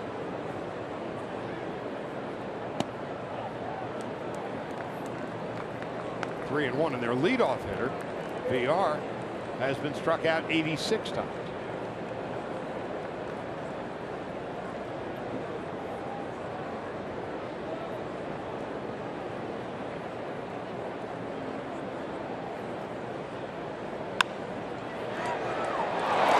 is about an inch too short.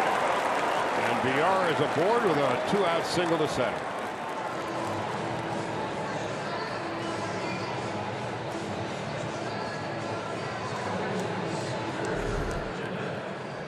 Breaking ball gets in on him a little bit, but as he pulls his hands in, the barrel drops, and he's able to elevate that weakly hit line drive just over the outstretched glove of Corey Seager. 2-out base hit doesn't hurt you at all when you're up 6-1. Just get your team in the dugout. And everybody has been wondering, is Corey Seager too big? Is he too tall to play shortstop? And a lot of people say he reminds them of a young Cal Ripken. Jeanette bunts and misses, nothing in one. Earlier in the year, ran into Cal. I said, "Who's he remind you of?" And he said, "Me."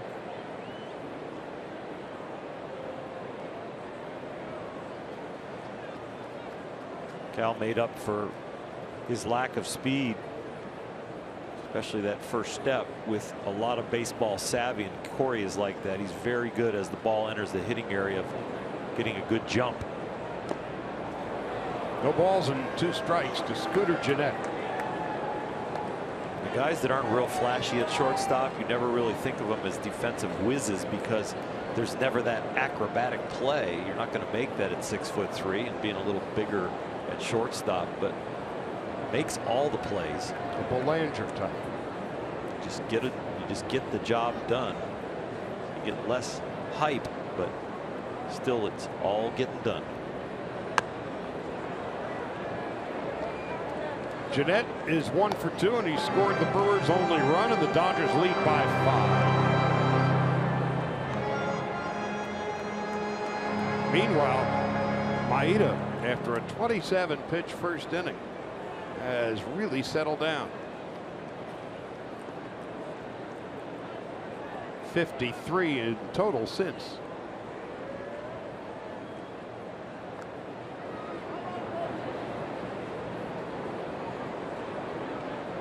I'll tell you, as a starting pitcher, when that happens to you and the pitch count goes up early, that becomes a focus for you the rest of the game, about putting hitters away, about trying to give people a pitch to put in play early in the count, because you try and rescue your own pitch count. As long as the situations cooperate and you're getting people out and you're not having to pitch out of jams, you don't have to then strategically start going for the corners again. You really start to work more to the middle of the plate and hope for some earlier outs. Maeda and Grandal went to more changeups after the pitch count got up, hoping to just take the sting out of the bat, but get contact in fair territory, get some easy outs. VR, the 2-out single, leading off first. It's 1-2.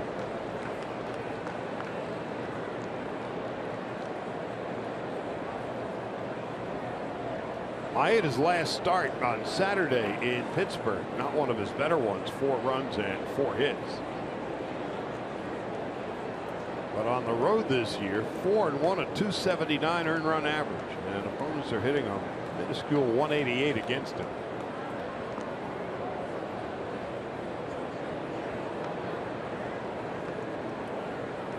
Well, 1-2 at the top of the order. The National League stolen base leader on first. You're still going to keep an eye on him, even though you're up by 5. Don't want to give away any casual leaky runs here early, and all of a sudden you might hand your bullpen a shorter lead. It's a really good time for the Brewers to run with 2 out. The risk reward is a lot higher right now when you have 2 strikes on the hitter. Half full. He leads the league in stolen bases with 26. Half empty. He's been caught 9 times, more than anybody else. Well, the pickoff through gets away from Gonzalez, and it's just as good as a stolen base without any risk. And the throw gets past Turner and goes to the sidewall. Well, that wasn't very pretty, was it? 2 errors.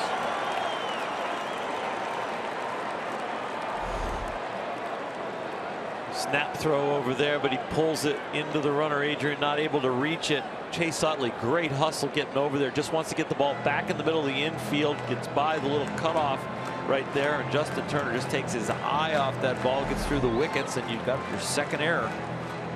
Doesn't really matter if he's on second and third. A few more ways, 9 more ways to score from third than second, but just bear down here with 2 strikes on the hitter and get him out and erase that fiasco.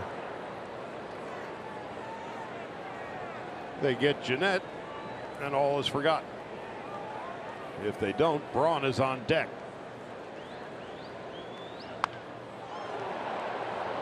We'll do it again. Rare occurrence for the Dodgers. It's second most efficient defense in baseball, National League for sure, that turning batted balls into outs. The highest fielding percentage second baseman in baseball right there at second base, Chase Utley. .996. Now 3-2.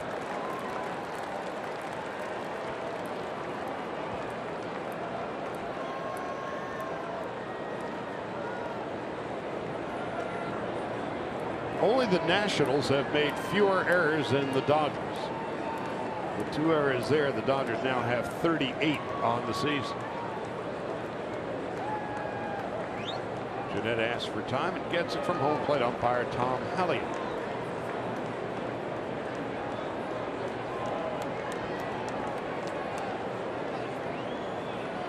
The dangerous Ryan Braun is on deck. The 3-2 on the way. So a 2-out single for VR goes to third on a bad pickoff throw. And Ryan Braun, a single, and has been hit by a pitch today coming up.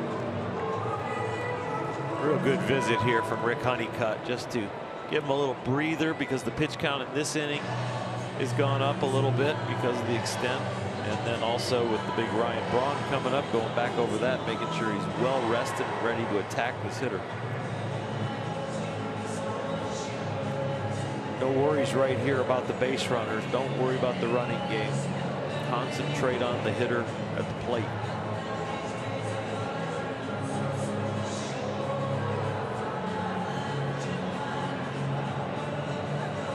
Braun with his base hit back in the 3rd inning. Has had a hit in 12 consecutive games against the Dodgers.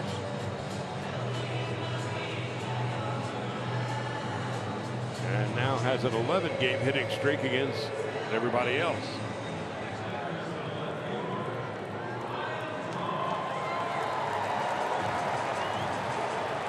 He has tormented the Dodgers whenever he's played them.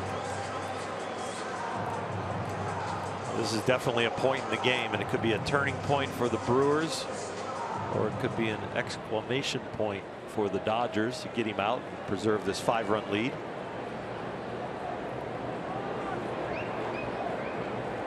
So there's a junction of momentum or lack of same. As Braun steps in, 1st and 3rd, 2 out. 0-1. Again, we mentioned earlier in the inning, opponents are hitting under 200 against Maeda the first time around and the second time around the order. 3rd time they're hitting about 350 against him. And this is the beginning of the 3rd go-round. Lewis Coleman going to work. No balls and a strike. Braun has 13 home runs, 44 runs batted in. It takes inside. 1 ball, 1 strike.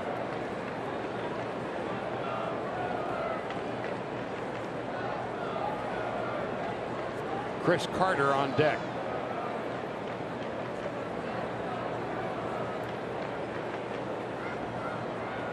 Braun at .328 is the 6th leading hitter in the league. VR leads from 3rd, Jeanette from 1st. 2 out, bottom of the 5th.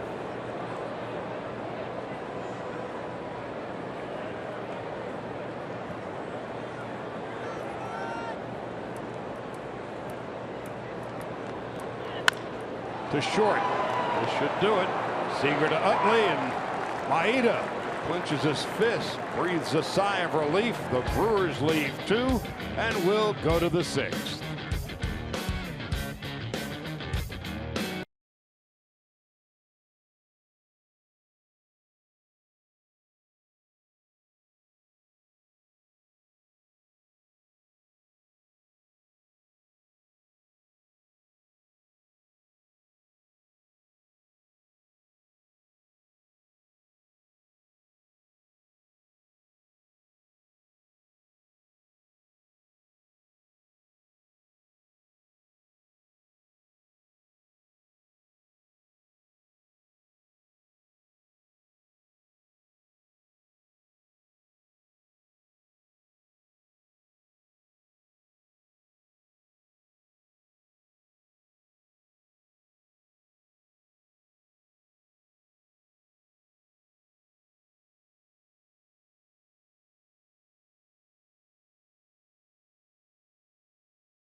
Games, there are momentum points where a team can gain it or lose it or maintain it. And when Kenta Maeda got Ryan Braun first and third, 2 out to bounce to short, that was a big moment for both sides. It sure was, because you've got the errors and the 2-out base hit and then the walk because he's trying to preserve the run, and all of a sudden one of the best hitters in the league comes up, and especially a guy who's hit some home runs in this series. So it was a huge out for Maeda. A little two-seam fastball in earlier at bat. He actually hit him with the fastball in, but that one he located perfectly. And so Jacob Barnes, hard-throwing right-hander. Dodgers saw him on Tuesday night. Pitched an inning and struck out 2. 1 ball, 1 strike to Yasmani Grandal, who homered. Big shot to left center in his last at bat back in the 4th inning. The wind has been blowing in that direction today. Grandal's shot was going to be a home run regardless, but it found the jet stream. See the flags blowing out that way. Thompson hit a rope of a home run in the 2nd inning. And Seager hit one to center in the 5th. Dodgers 6 runs and 9 hits. The Brewers are running 3. 3-2 to Yasmani Grandal.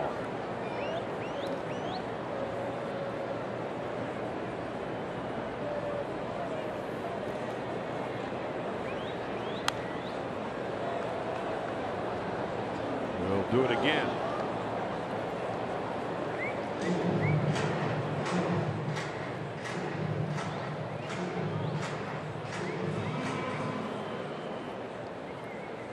Five-year-old Jacob Barnes, 6'2", 220. He's a Floridian. Missing high, ball 4. So a leadoff walk to Grandal. And Maeda's going to bat for himself. With a 6-run lead. And only 88 pitches under the belt. As far as he can go is his a good thing for the Dodgers. The bullpen just trying to get to the All-Star break and knowing that there's guaranteed rest there. Get some sporadic rest from the starters when they go 6 or 7 innings. That's outstanding.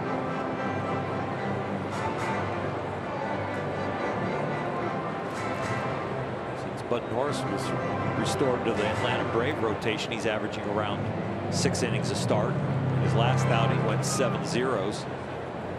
He has been a ground ball machine over there in Atlanta since the cutter came around. 59% of the balls hit off him or hit on the ground. Maeda has 4 sacrifice bunts this year. Grandal stays put. Didn't get past Maldonado quite far enough. So Bud Norris has been acquired from Atlanta. A couple of minor league pitchers, Philip Pfeiffer and Caleb Dirks. The Dodgers, interestingly enough, got Dirks from Atlanta last year.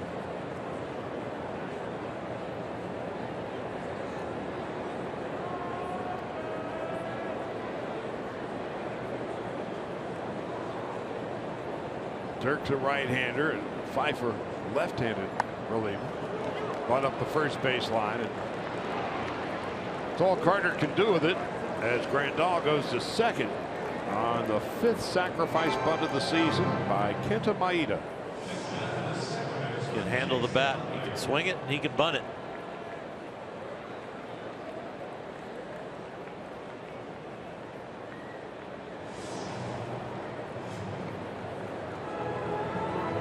Well, with the acquisition of the right-hander Norris, a little bit of clarity as to who's going to be pitching over the weekend against the Rockies. We knew going into the day today that the lefty Jorge De La Rosa, got an ERA of 6.5 this year, was going to pitch on Friday night against TBD. TBD would seem to be Bud Norris now. Saturday, Chad Bettis against TBD. There's a lot of that going on. Well, conquer TBD before it. And on Sunday, John Gray against TBD. With all the injuries and now Kershaw on the shelf for an indeterminate amount of time. All hands on deck. 1 ball, 1 strike to Chase Utley. 2 for 3 and a run scored today. Dodgers have 9 hits to go with their 6 runs. Milwaukee has a run and 3 base hits.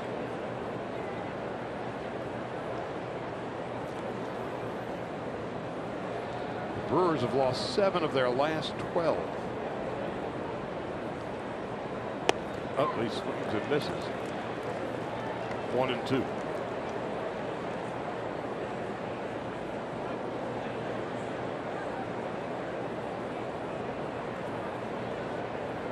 "37-year-old Chase Utley, 25-year-old pitcher Jacob Barnes, 14th round pick 5 years ago. 6'2", 2 1/4. 2 and 2. But he can muscle it up there. 93.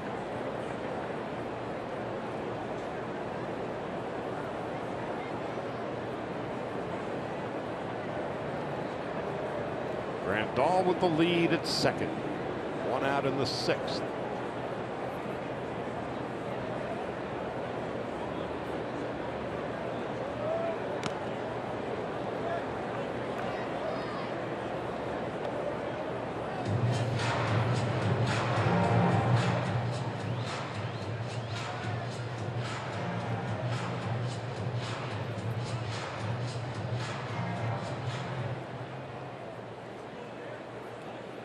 Giants are in Oakland tonight.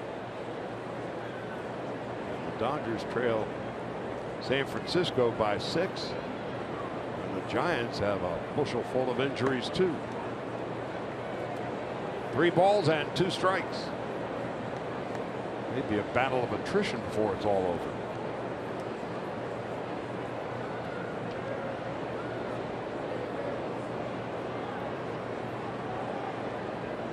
One gone. Seager on deck.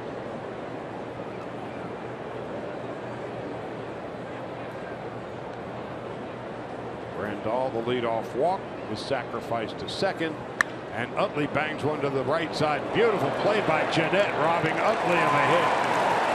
And costing the Dodgers a run. There's 2 out. Scooter Jeanette's always had a very reliable glove, and at times it can get flashy like here. That ball was well hit. He didn't have to range very far, but that one took a tough hop and got himself a high quality backhanded stop. Now here's Corey Seager. Last at bat in the 5th.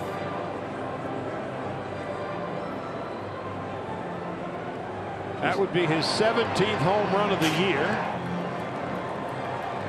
He's 2 for 3 today. The only out he made when he grounded to first was on the 10th pitch of that at bat.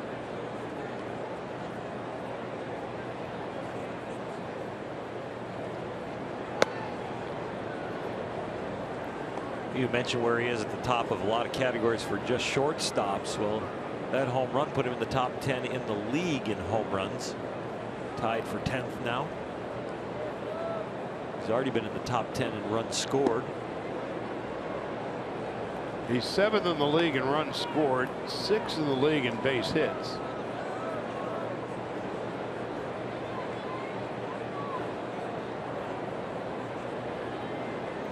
Adam Duvall of the Reds leads the league with 22 home runs. Arenado and Bryant have 21 apiece.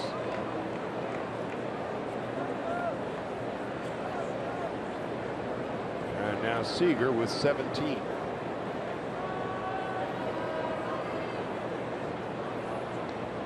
They're not going to mess with Corey Seager. I'm 3-0. Let's just walk him, says Craig Counsell. Now they have to deal with Justin Turner. Pick your poison.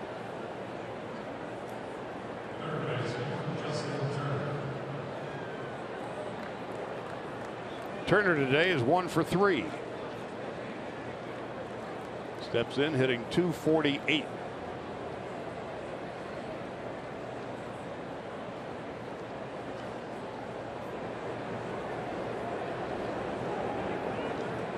Justin .278 with 8 home runs and 22 runs batted in this month.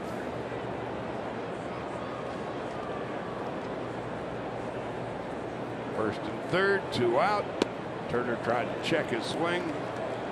Didn't matter. It's a strike, nothing in 1.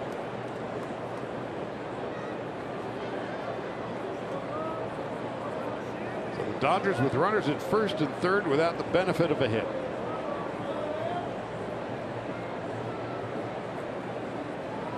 Turner 11 home runs, 38 runs batted in. The Dodgers have hit 3 home runs this afternoon. Nothing in 2.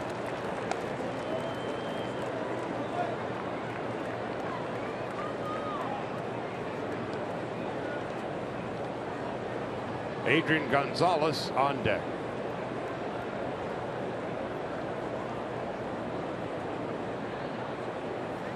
Oh, 0-2 to Turner. Jacob Barnes deals, and Turner lofts 1 foul. Justin hitting .248 on the year, but with runners in scoring position, .308. 51 points higher. Seems to find a way to get a knock. Yasmani at third, Corey at first.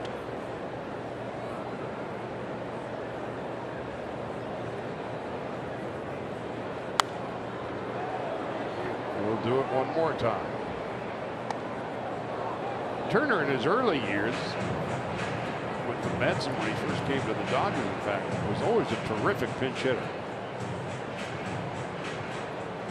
He has excelled over the course of his career hitting in the clutch.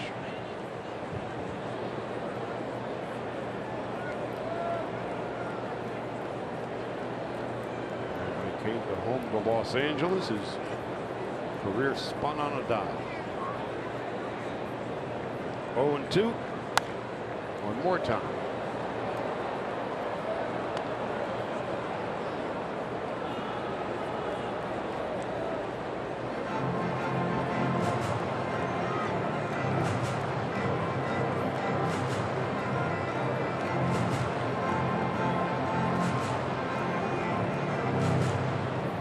Turner is 6 for 20 on this road trip.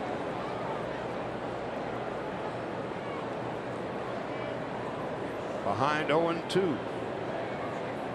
Barnes deals. Turner takes in the dirt, blocked nicely by Martin Maldonado.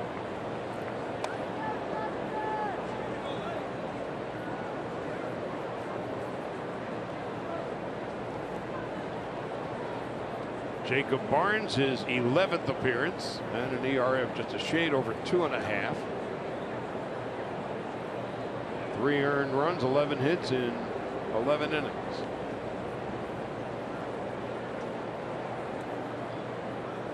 One more time to Turner on 1-2. Great job fighting that pitch off. It's a well-located fastball after a slider in the dirt. Justin pulls the trigger late and just spoils it.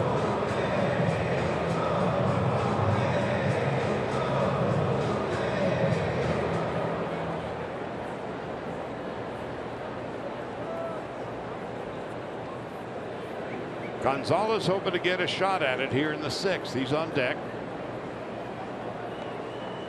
Grandal at third, Seager at first. Turner now works it to 2-2. I wouldn't be surprised if Justin squares one up.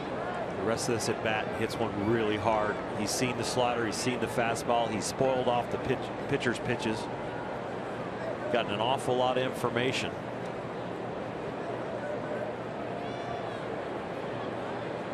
Two balls, 2 strikes, and 2 out. Dodgers a 5-run lead, looking for more. Did he go? Got a reprieve from the governor. Bill Cuzzy, the first base umpire. Now it's 3-2.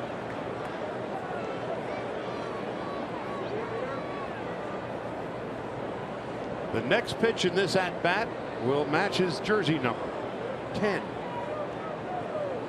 Saw Grandal and Seager, and number 10, Justin Turner.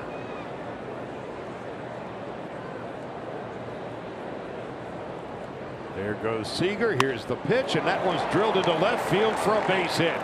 In to score is Grandal. Seager holds at second, and the Dodgers take a 7-1 lead. Take the tough ones in the dirt, spoil the ones on the edges, and then wait for one you can handle. And finally, in the 3-2 count, they go to the slider to try and fool him, but he gets underneath it, hangs it, and Turner, the Red Dream, bangs it. Wins the 10-pitch at bat. And that will send Barnes to the shower. So the Dodgers having a good Thursday afternoon. Same can't be said for Barnes and the Brewers. 7-1 Dodgers.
Sportsnet LA is brought to you by Nissan. Choose Nissan today for great offers on our most exciting lineup ever. Shop online at choosenissan.com. Beneath Dodger blue skies, Dodgers with a 7-1 lead, 2 on 2 out of the top half of the 6th.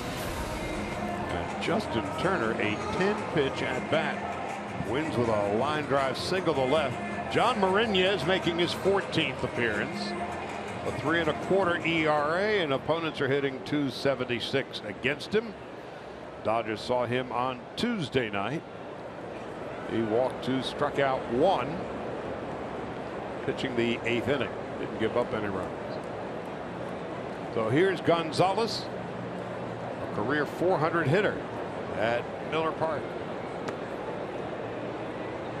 1 for 3 and a run scored today. Dodgers 7 runs and 10 hits. Maeda, after a shaky first inning, has been magnificent. A run and 3 hits through 5, and only 88 pitches to this point in the journey.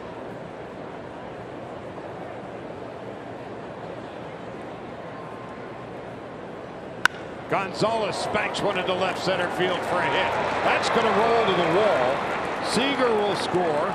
Turner will be held at third. Gonzalez arrives at second, his second hit of the day, and the Dodgers take an 8-1 lead.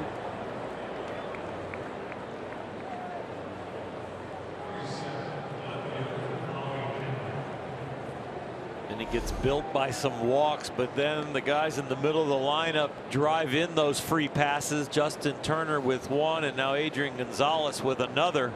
A single and a double, which really stretches this lead. And here's Howie Kendrick.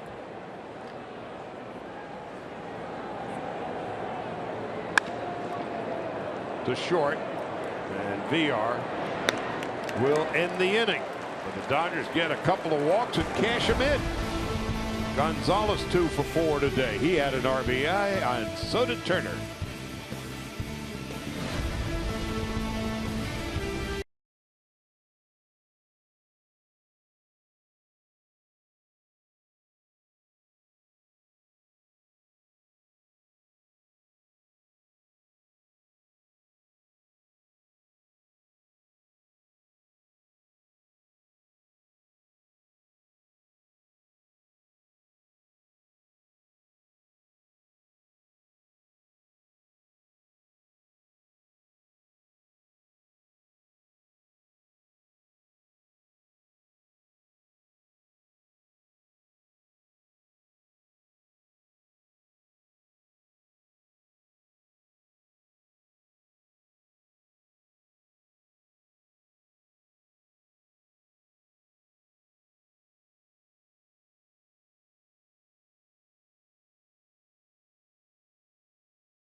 Quality and quantity out of Maeda today, and so far they've gotten both. Started rough early, but he really settled in. The fastball was part of that, but the changeup really got him back on track.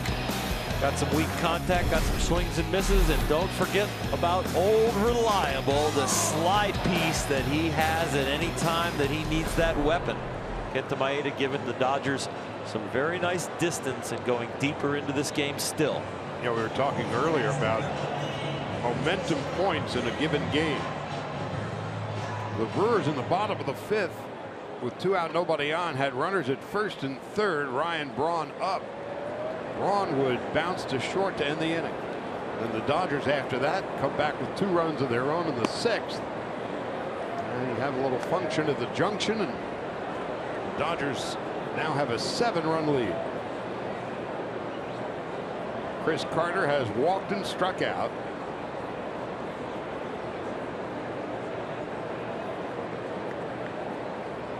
Maeda's about to throw his 90th pitch.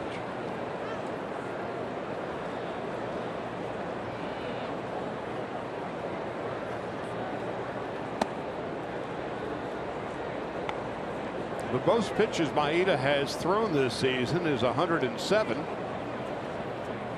the last time he did that was against the Brewers 11 days ago back at Dodger Stadium.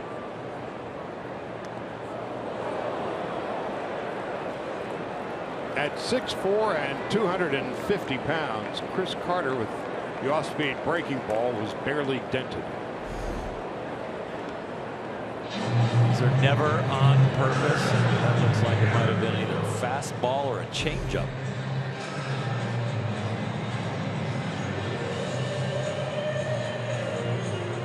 Eight to 1. You just got another 2 tallies in the last inning. Trying to go as deep as he can right now, and that one right there didn't help. It's a little activity down there in the Dodger bullpen. Lewis Coleman starting to get loose for the second time. Hill fouls it back, 0-1. Aaron Hill a sac fly in the first and has been struck out.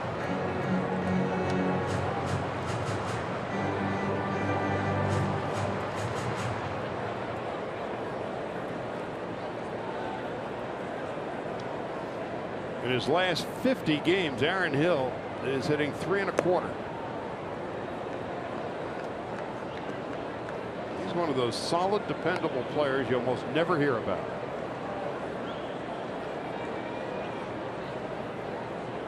Toronto, Arizona, and Milwaukee.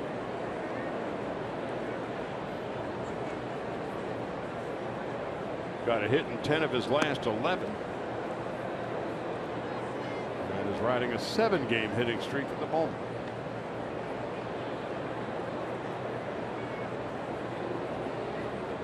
Cut of the cloth like Nick Punto, Skip Schumacher, guys like that that grind it out. Might even be a little better than those guys.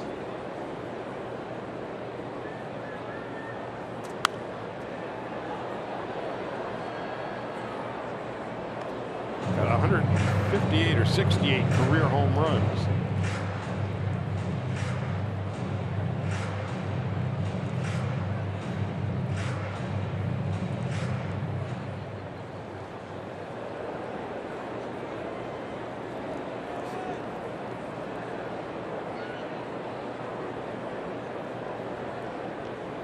Two balls, 2 strikes. Dodgers lead by 7 in the bottom of the 6th.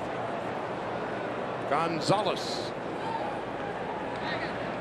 Here's the first out of the 6th inning.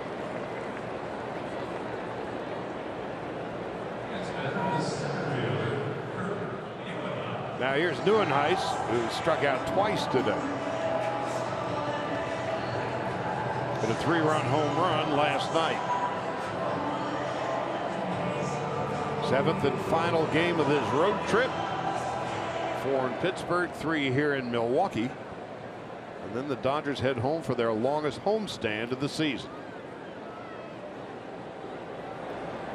And with the All-Star break, most of the fellas will be in one place for almost 2 weeks. And that, during the heart of a baseball season, never happens.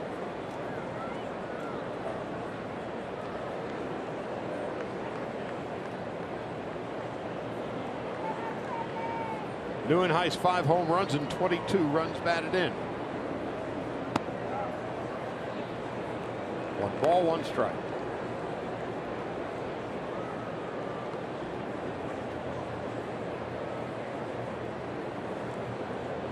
Martin Maldonado on deck.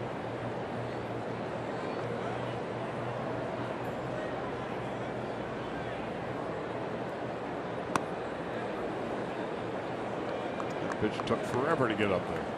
71.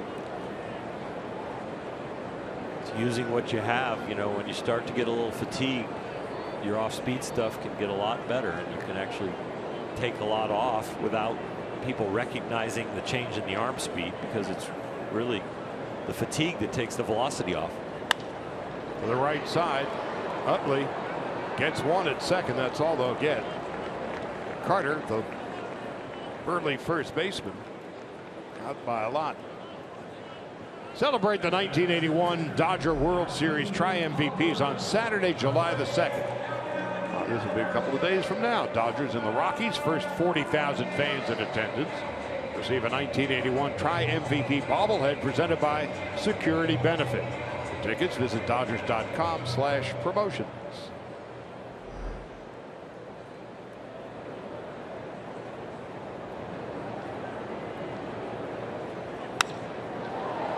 Into center field, and there's Trace Thompson. And another solid inning for Kenta Maeda. We'll go to the 7th. He and the Dodgers enjoy an 8-1 lead.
Back of the bat. Trace Thompson's 12th. Yasmani Grandal's 7th. And Corey Seager is 17th. Last night, the Dodgers held to 2 hits. This afternoon, 8 runs and 11 hits. Thompson with his 2-run shot in the 2nd. He's on deck. Puig will lead it off, and then Grandal. John Marinez, the 4th Brewer pitcher of the day.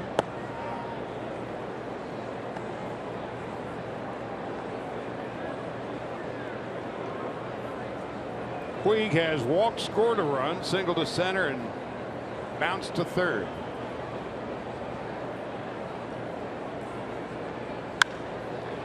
Lines it to right, and Puig will be off and running. He'll arrive at 2nd base with a leadoff double. Imagine if his legs were healthier, he would have been sprinting all out and going for 3.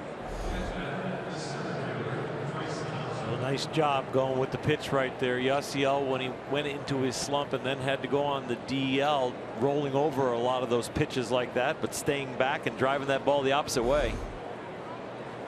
So Puig 2 for 3, a walk, a run scored, and an RBI, and his 75th career double.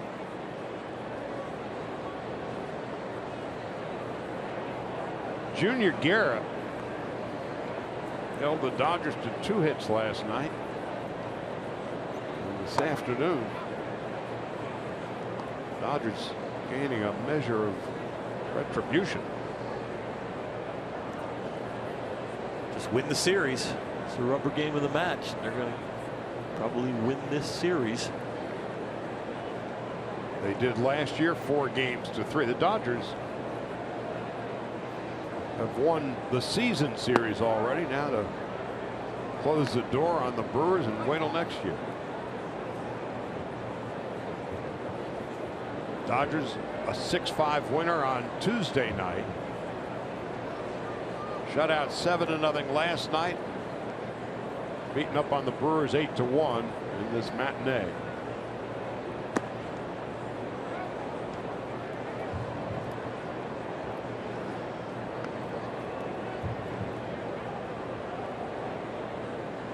Maeda's been terrific.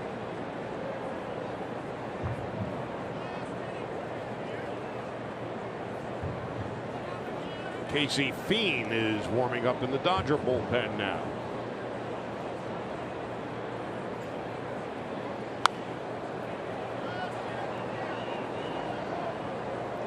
Maeda in his 6 innings today, 101 pitches. There's a hard throwing Casey Fiend. Josh Bart, bullpen coach, standing right behind him.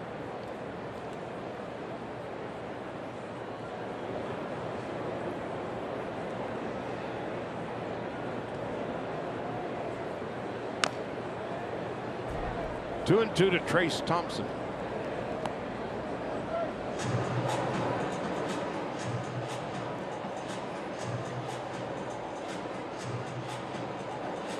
It was a long month of June for Trace Thompson, hitting .202. But he did hit his 5th home run and knocked in his 10th run of the month with the 2-run shot back in the 2nd. And takes ball strike 3. An emphatic punch out from veteran umpire Tom Hallion.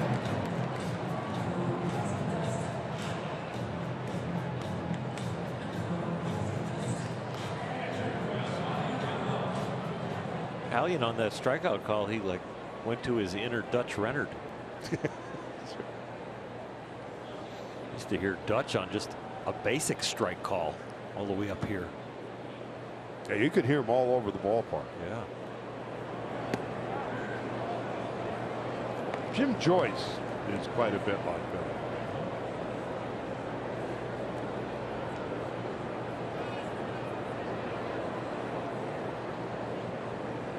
Scott Van Slyke will pinch hit for Maeda.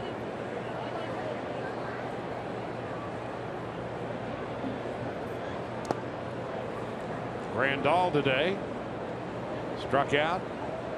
Solo home run, his 7th in the 4th inning. Walked and scored a run.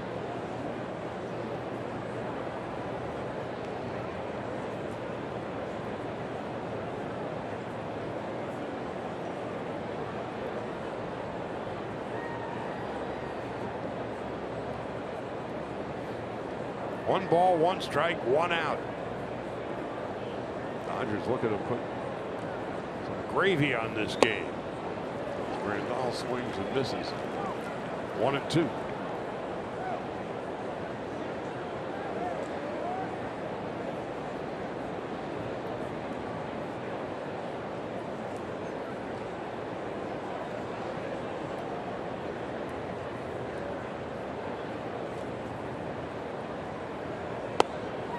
Grandal down on strikes. It's a 2nd out of the 7th.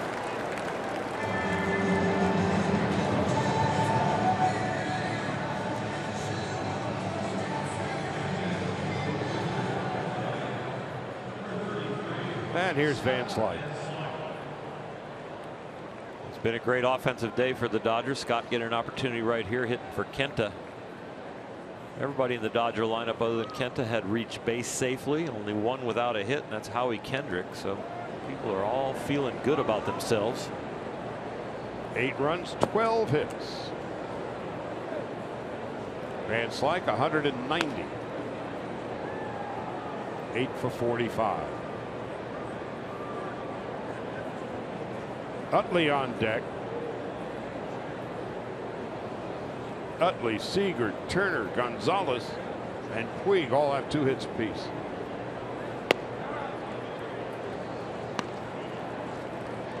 One and one. Scott Van Slyke.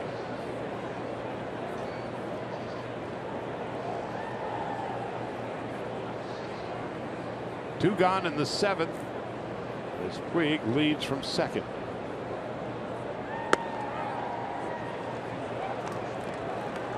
you tuned into us early back in Los Angeles and picked up the Dodger game with all the bad news, got to be feeling better about your team after this win and the power surge, the offense coming around, and the acquisition of Bud Norris. I know Dave Roberts, the staff are going to be feeling a lot better when they get on the plane home.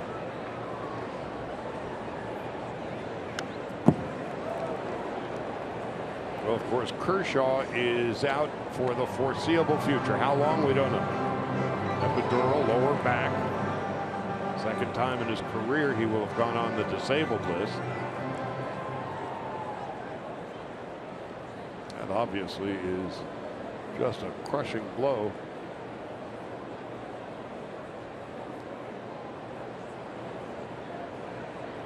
Swung on and missed, strike 3, and that will end the inning. So Mariñez, after the leadoff double to Puig, strikes out the side. 7th inning stretch. The Dodgers are 7 up.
So far in 2016, the biggest news coming out of Dodgers camp today and really all year is that Clayton Kershaw has been placed on the 15-day DL with that lower back irritation. Received an epidural shot in that lower back. Hasn't been on the DL since 2014 with another back issue. Of course, a big blow for this team. Dave Roberts addressing it. He's, he's been our most valuable player. And, when you lose a player to the disabled list like Clayton, we've counted on that 5th day start, but obviously that's out of all of our control, and I know Clayton's very disappointed, but it's up to us to pick him up. And of course the team just has to wait and see how Clayton Kershaw responds to that epidural to see when he might be back, guys. Not here for the foreseeable future. Yeah, they don't know. Last time Kershaw won on the DL was immediately after the trip to Australia, and that was the upper part of the back. This is the lower part. Flores takes a ball under the knees, 1 ball, no strikes, to put it into some historical context. The other starters at the time that Kershaw won on the disabled list: Zach Greinke, Hyun-Jin Ryu, Dan Haren, Josh Beckett, and Paul Mahalo.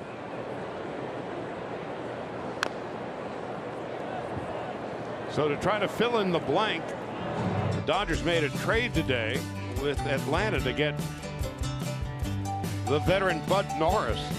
And Norris has pitched awfully well lately.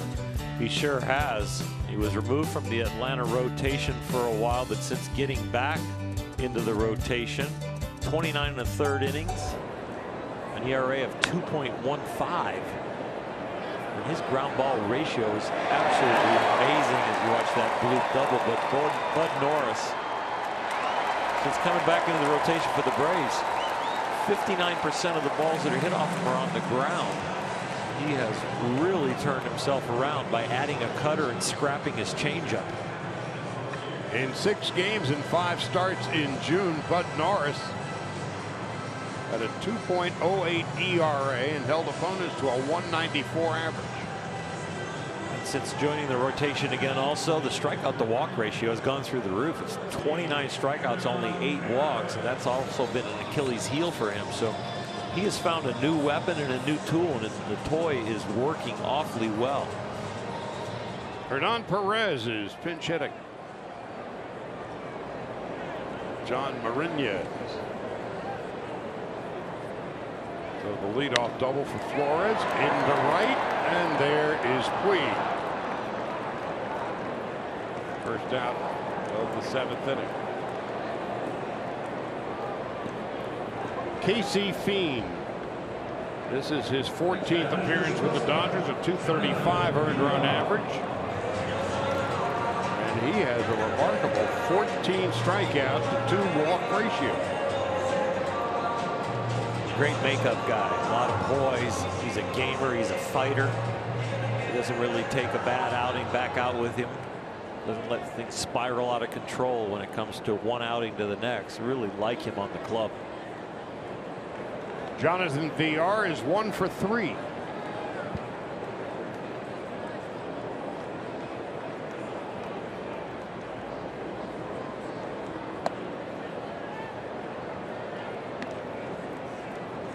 So Kenta Maeda, another terrific performance for him.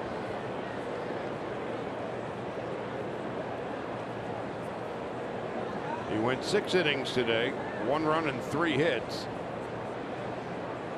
2 walks, 6 strikeouts, 101 pitches, 63 for strikes.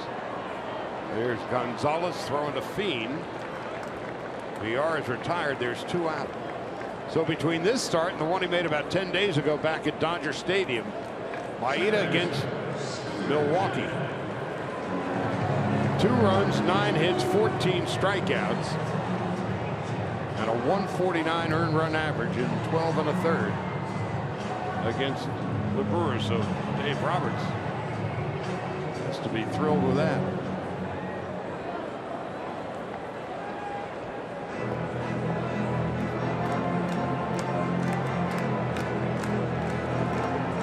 Scooter Gennett.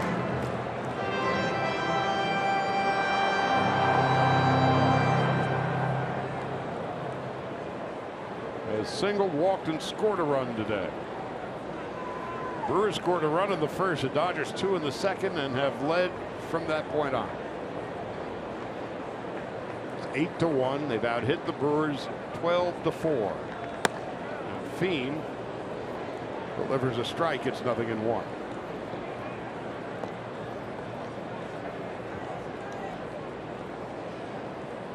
Casey loves to cut his fastball loose. He'll pitch down, but he prefers to beat hitters up in the strike zone, up and in. Got a real good ego about that pitch.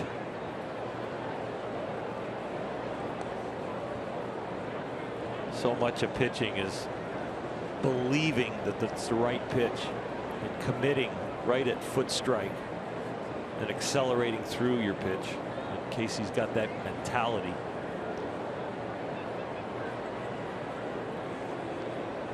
Ball a strike and 2 out.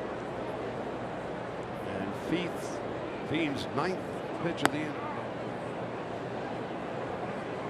1-2. I wouldn't be surprised if he goes up and in right here, trying to beat him for a strikeout. Breaking ball risks the wild pitch or pass ball. The fastball up, pretty easy to catch. Also one of your favorite pitches.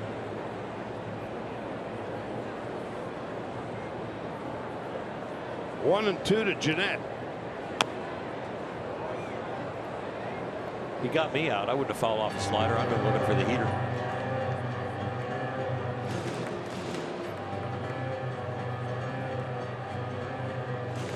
But now what do you suppose he's going to throw? Well, my last guess was so good, Charlie. I'm gonna go with a fastball up.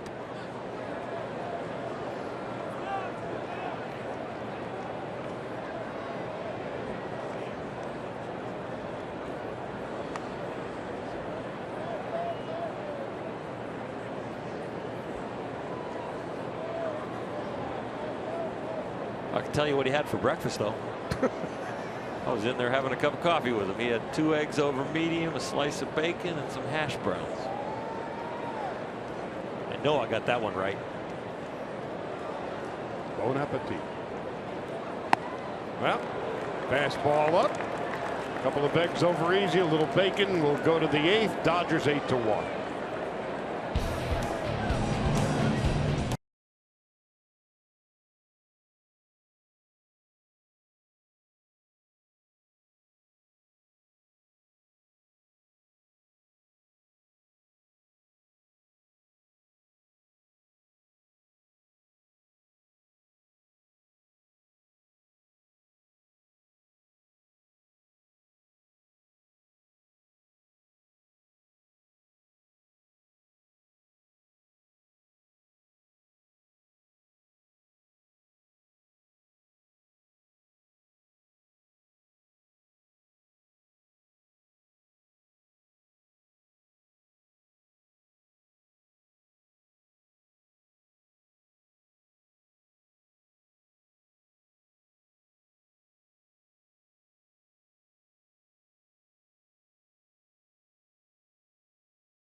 Boom goes the dynamo. New pitcher for the Brewers. You take a look at Trace Thompson, who's hit one of the 3 home runs for the Dodgers today. Grandal and Seager the others. Blaine Boyer. He becomes the 5th Brewer pitcher of the day. He now falls into the category of much travel. ERA of 3.5, and opponents are hitting .275 against him. But only 1 home run. Hernan Perez, who we've seen in the outfield in this series, now we see him at shortstop. VR's day is done.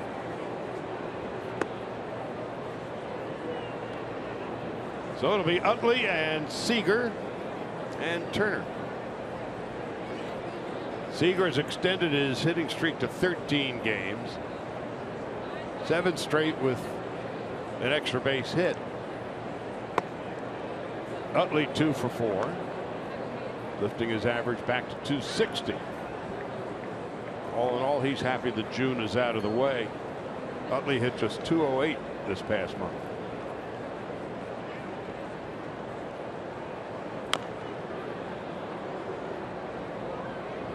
Well, by the looks of it, the Dodgers 6 outs away from finishing the month of June 16-12. It'll be their best month. April 12 up, 13 down. They were 15-13 in May, and it looks like they'll be 16-13 in less than an hour.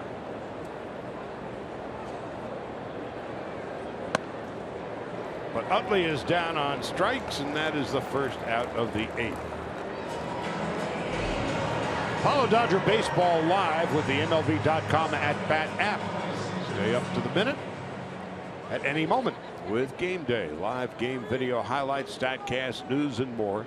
Download MLB.com at-bat, the #1 app for live baseball on your phone and tablet.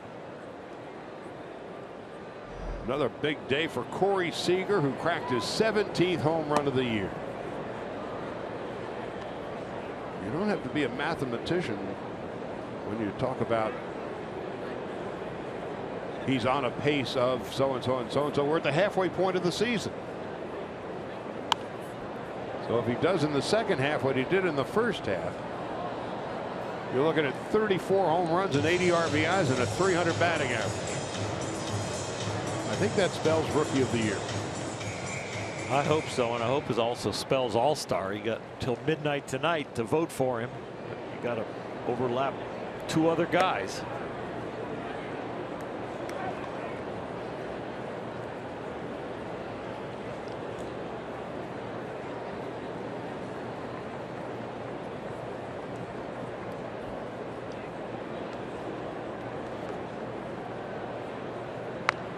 Seager off the end of the bat. Alana? Well, certainly Corey Seager would welcome and appreciate any fan votes to get him to the All-Star game, but there's also a player vote element to this as well. And I was talking to Corey a couple days ago about what it would mean to him if the players voted him to the All-Star game. He said that would mean more than anything. To be voted on by your peers, I think, means more to these guys than the fan vote, which they do appreciate, but I think they would love it if their teammates sent them there as well. You know, today he was intentionally walked in the 2-run home run, also single to center. The only time he made an out, bounced to first base in the 10th pitch of that at bat.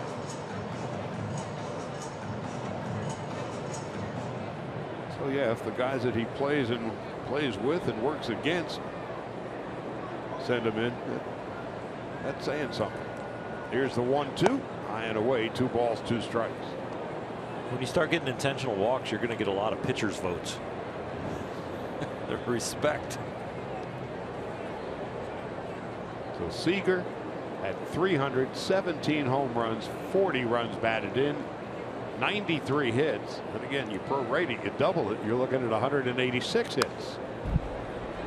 And he is fighting off Blaine Boyer.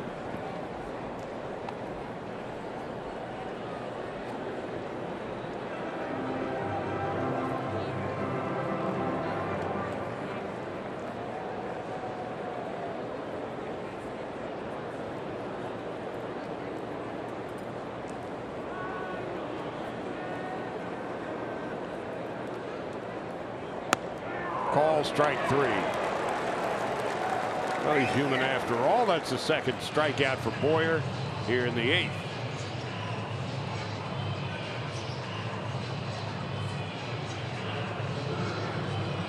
Takes an exceptional pitch to get an exceptional hitter out. That's what that was. That fastball in, the tail back over the corner.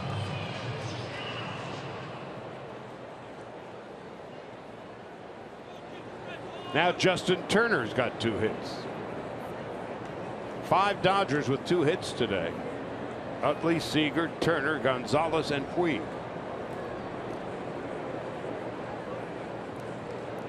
Thompson and Grandal each with 1 hit, each with a home run.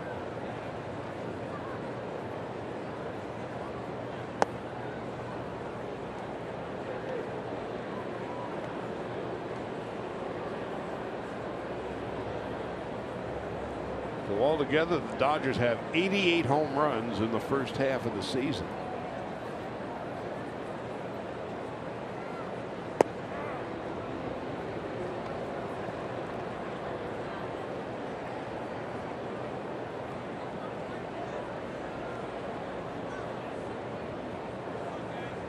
First half of the year, the Dodgers averaging a little more than 4 runs per game, and today they've doubled that output. 2-2.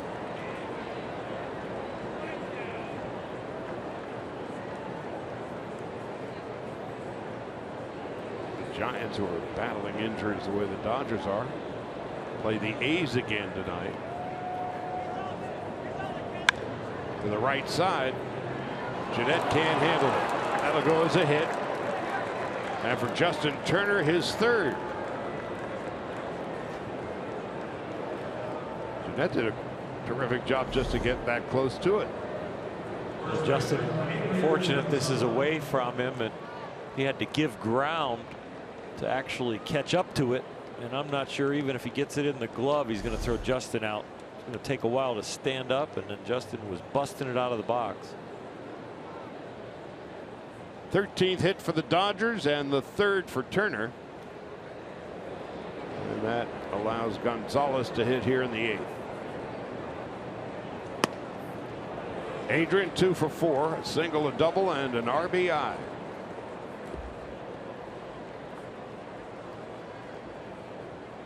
Kendrick on deck as Adrian closing in on a milestone. 3 doubles from 400.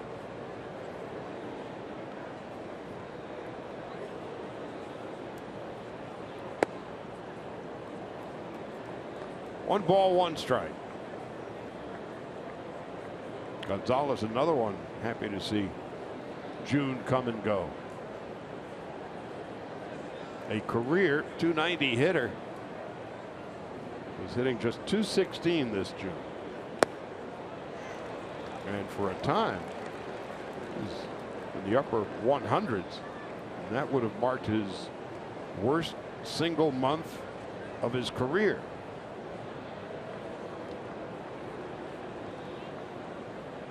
But 3 hits on Tuesday night and 2 hits today. At Miller Park, where in his career he's hit over 400. Boy, that was stung, but Perez perfectly positioned. That ends the inning. Consolation prize, but that's it for Adrian. And we'll go to the bottom of the 8th.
The Brewers early in the year, in April, when winter was leaving and spring was arriving and inevitably the weather was miserable. But these 3 days the Dodgers have spent here in Milwaukee have been picture perfect. 68 degrees each of the first 2 days, 78 at game time, and a crowd of 33,029 watching this Thursday matinee, and the Dodgers have had their way with the Brewers. Chris Taylor takes over for Chase Utley.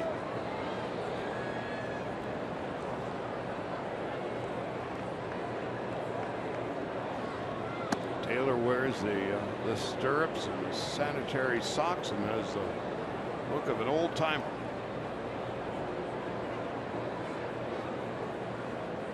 Ryan Braun, maybe the pivotal at bat of the day in the bottom of the 5th, 2 on 2 out. And Maeda will get him to bounce out. This after the Dodgers made 2 errors on 1 play. Dodgers were a little bit wobbly.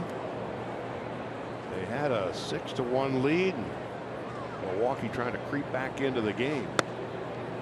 But then Braun would bounce out in the inning, and then in the 6th the Dodgers would tack on 2, and that basically is the ball game. 1 pitch can turn the game around. He made an outstanding two-seam fastball in on Braun, got that ground ball. When you're out on the hill, see up here, we can watch it. At home, we can see it. Can you feel it out on the hill, that momentum moment? You really believe and absolutely know that there are 4 or 5 batters in a game that are going to make or break your game, and there are 4 or 5 actual pitches, because you know when you have somebody set up, and you know with the swing or the foul ball that they just had, that if you make the pitch, they are probably out. And when the situation you're in, when you know that's a big out, you can feel it, you focus, and try and execute it. Braun on 2-2 takes high and inside. We sit up here and we watch now, you know, second and third, 1 out, 1-run game, 7th inning. You don't think the reliever or the starter that's still in doesn't know that's a moment, and then all of a sudden he gets the count to 1-2, and he's been getting him out away, and the last pitch that he threw him was a fastball in, and he knows, you know what, if I can execute this slider low and away, this guy is out. You know, and then if you pull it in the dirt or overthrow it, now you let the hitter back into the count, that you're having to kind of keep yourself away from those feelings of disappointment and still focus on the moment and know this is a big hitter and a big moment, and you've got to execute. I love that stuff. That actually made me focus even more. This is the moment. Yeah, that kind of stuff was the stuff I used to play for. Carter on deck, Hill to follow. Braun pays for it. Who stands in their driveway as a 10-year-old and throws the ball against the wall and says, second and third, 2 out, I'm up by 8 runs. You know, I got to execute now. No, it's bases loaded, 2 out, 7th game of the World Series. You're either the batter or the pitcher, and you got to do something. Yeah, you've got, again, that's the one-on-one confrontation. I got to beat this guy. We're watching upstairs saying, aha, this can swing a game. Right. And no, you understand the context even when you're out there. And that's what relates to strategy behind the pitch. So when the catcher puts down fastball away from me, I'm not thinking just, oh, a fastball away. I'm thinking, what inning am I in? What's the score? Where's the wind blowing? Am I on artificial surface? Am I on grass? What's the last time I got this guy out? Is he an adjuster, or is he just a rockhead and just has a swing and he has certain things he can hit? There's a whole then formula or thought process going behind just, oh, seeing a finger and saying, oh, it's a fastball away.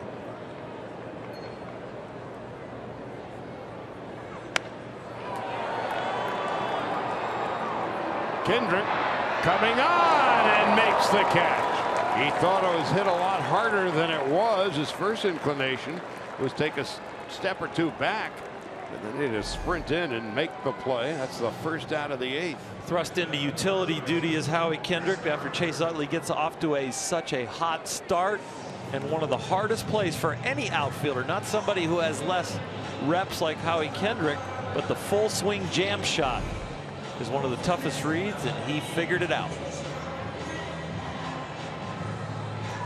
So Howie, as it turns out, has played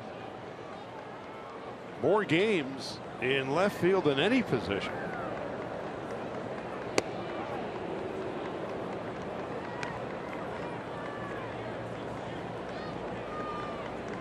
And he has, offensively, has gotten better and better as the season is worn on. You know, that's the exceptional thing about that catch too, Charlie, and the effort is that he is the only guy in the lineup today, other than Scott Van Slyke, the pinch hitter, to not have a hit.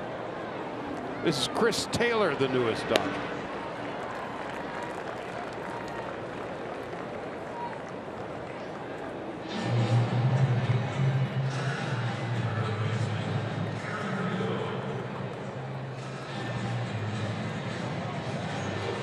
And here's Aaron Hill.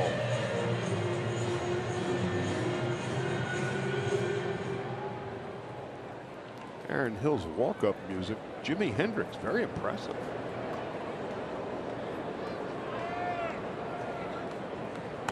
All along the watchtower. There's a strike.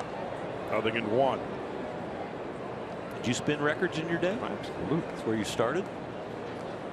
Played the hits. Read the news, did the sports, swept the floors, ripped the wire. Managed the company. Eventually. Yep. 2 out.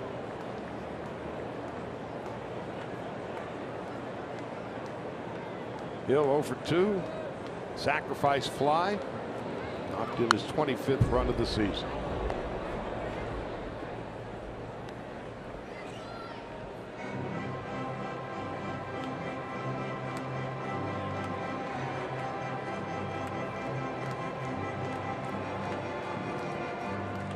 Well, if you're a pennant contending team and you need a veteran piece, Aaron Hill, you could do worse with him. Boy, I tell you what, he's been around.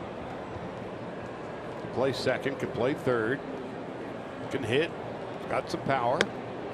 Understands the game. He's a baseball player. He knows what a productive out is. He attempts to make a productive out in those situations. Doesn't worry about his batting average, even though he's got an on-base percentage this year of .352. Toronto, Arizona, Milwaukee. Get him into a big market in the middle of a pennant race. People take notice.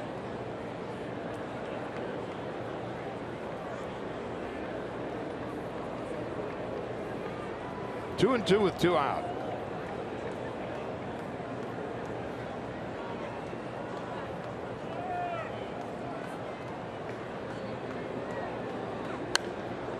And we'll do it again. Dodgers fly home immediately after the game.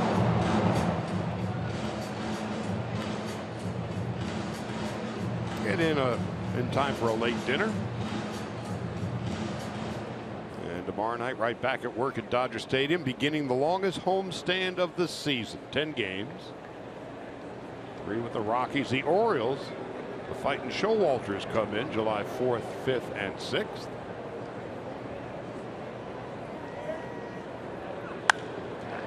Into right at Queen. That'll end the inning. Nothing across. We go to the 9th. Dodgers 8-1.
For sure is that Hairston's jacket is up. Those notes there, those are just props. He never looks at those.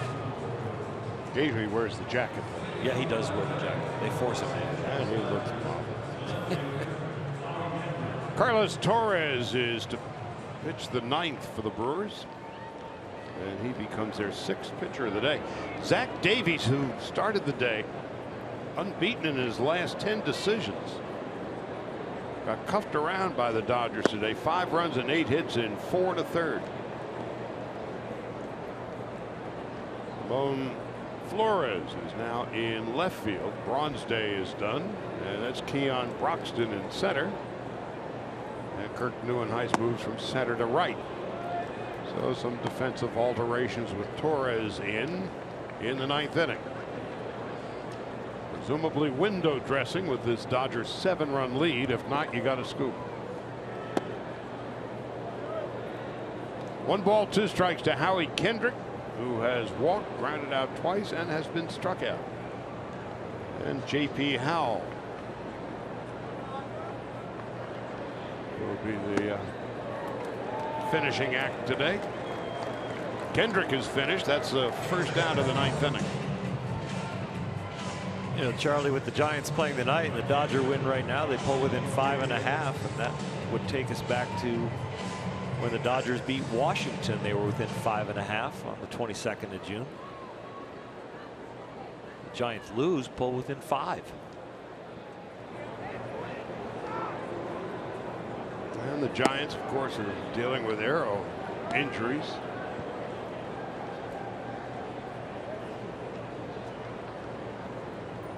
The Dodgers lead Major League Baseball, though, in days lost on the DL. 919. 17 different players over the course of time. And that, they lead it by a lot. Second is 777 with Oakland. So over 150 almost DL days to lead the pack. Still the 7th best win total in baseball. Puig takes high and away. 1 ball, 2 strikes. In the space of 24 hours, it's remarkable what the Dodgers have done. 1-2 to Puig from Carlos Torres. 2-2.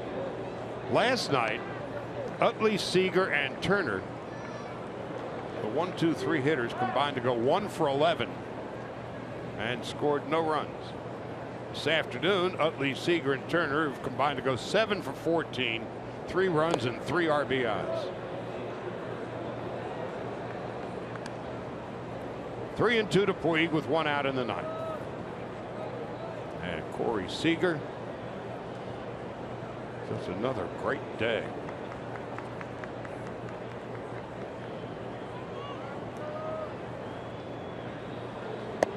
Call strike 3, and Puig really knew it. He was kind of hoping his acting chops might get him a walk instead of the strikeout.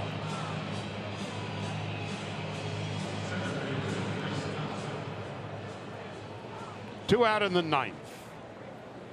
And Trace Thompson coming up. Thompson, a 2-run home run, his 12th of the year, back in the 2nd. He's also flied out, bounced into a double play, and has been struck out.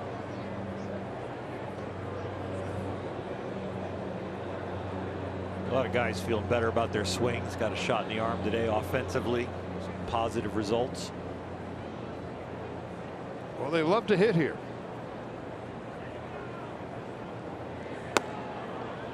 Gonzalez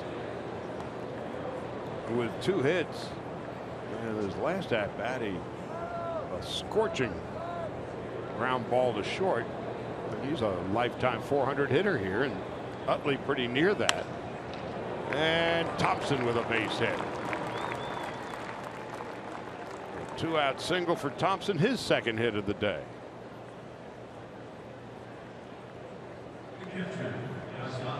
So 6 of the 8 Dodger hitters have had at least 2 hits today. Thompson and Puig and Gonzalez, Seager and Utley. Turner has 3 hits. Altogether 14. Grandal has a hit, a home run, and 2 runs scored. Dodgers have won 8 of their last 13 here at Miller Park, and it looks like it'll be 9 of 14 before long. A.J. Ellis,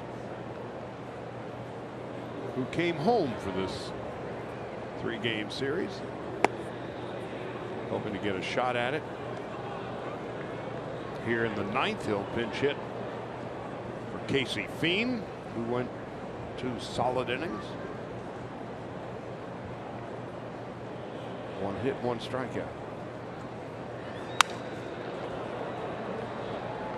But Grandal pops out, and that ends the inning. J.P. Howell on to finish up to face the Brewers in the bottom of the 9th. 8-1 Dodgers.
Bottom of the 9th, the Dodgers have out-hit the Brewers by 10 today and outscored them by 7. And for Howell, his 31st appearance,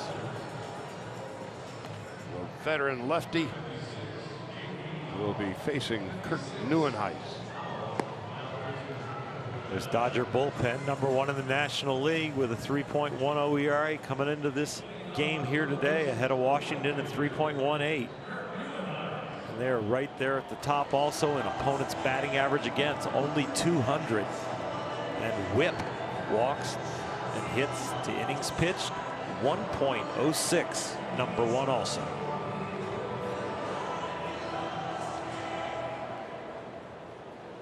Neuenhuis today is 0 for 3.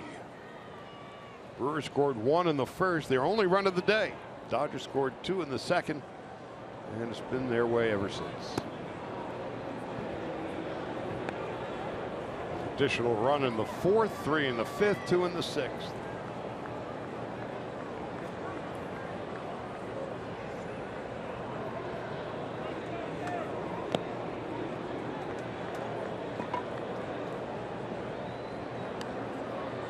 Three home runs and 3 doubles among the 14 hits hammered out by the Dodgers this afternoon.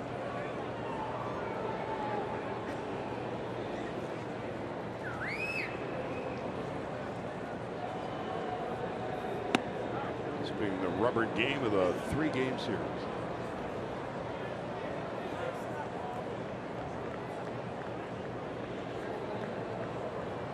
Dodgers took 4 of 7 from the Brewers last year, and they're on the verge of taking 5 of 7 this year.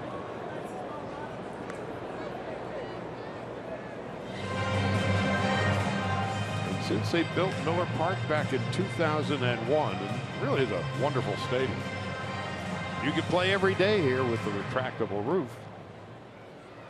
The Dodgers are about to go 28 and 23, so they've enjoyed their visits here. To center field, Trace Thompson.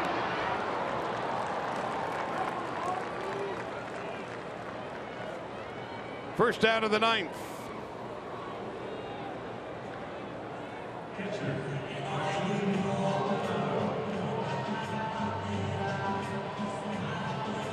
And And Martin Maldonado coming up, with Ramon Flores on deck.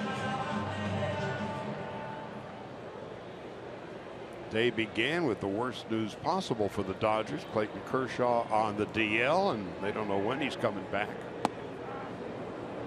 In the middle of the day, they make a trade. Bud Norris, who will join the rotation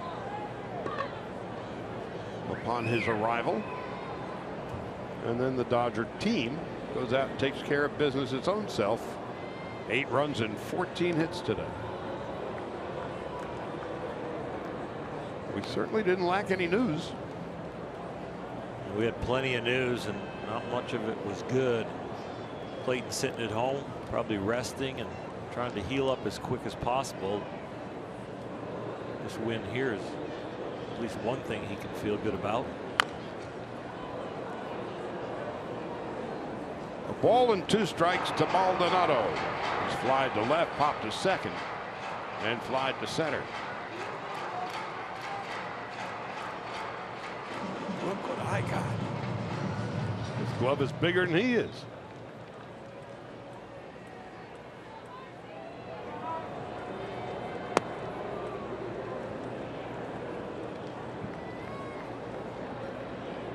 Two balls and 2 strikes, 1 out of the bottom of the 9th.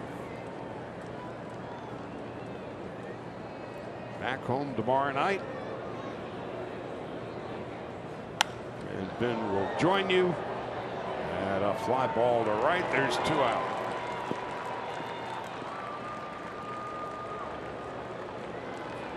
And suddenly Monday's the 4th of July. And we're 1 out away from reaching the halfway point of the season.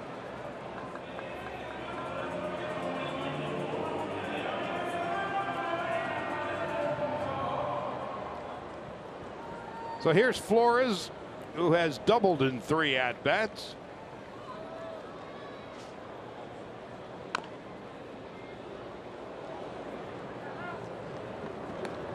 Hitting .231.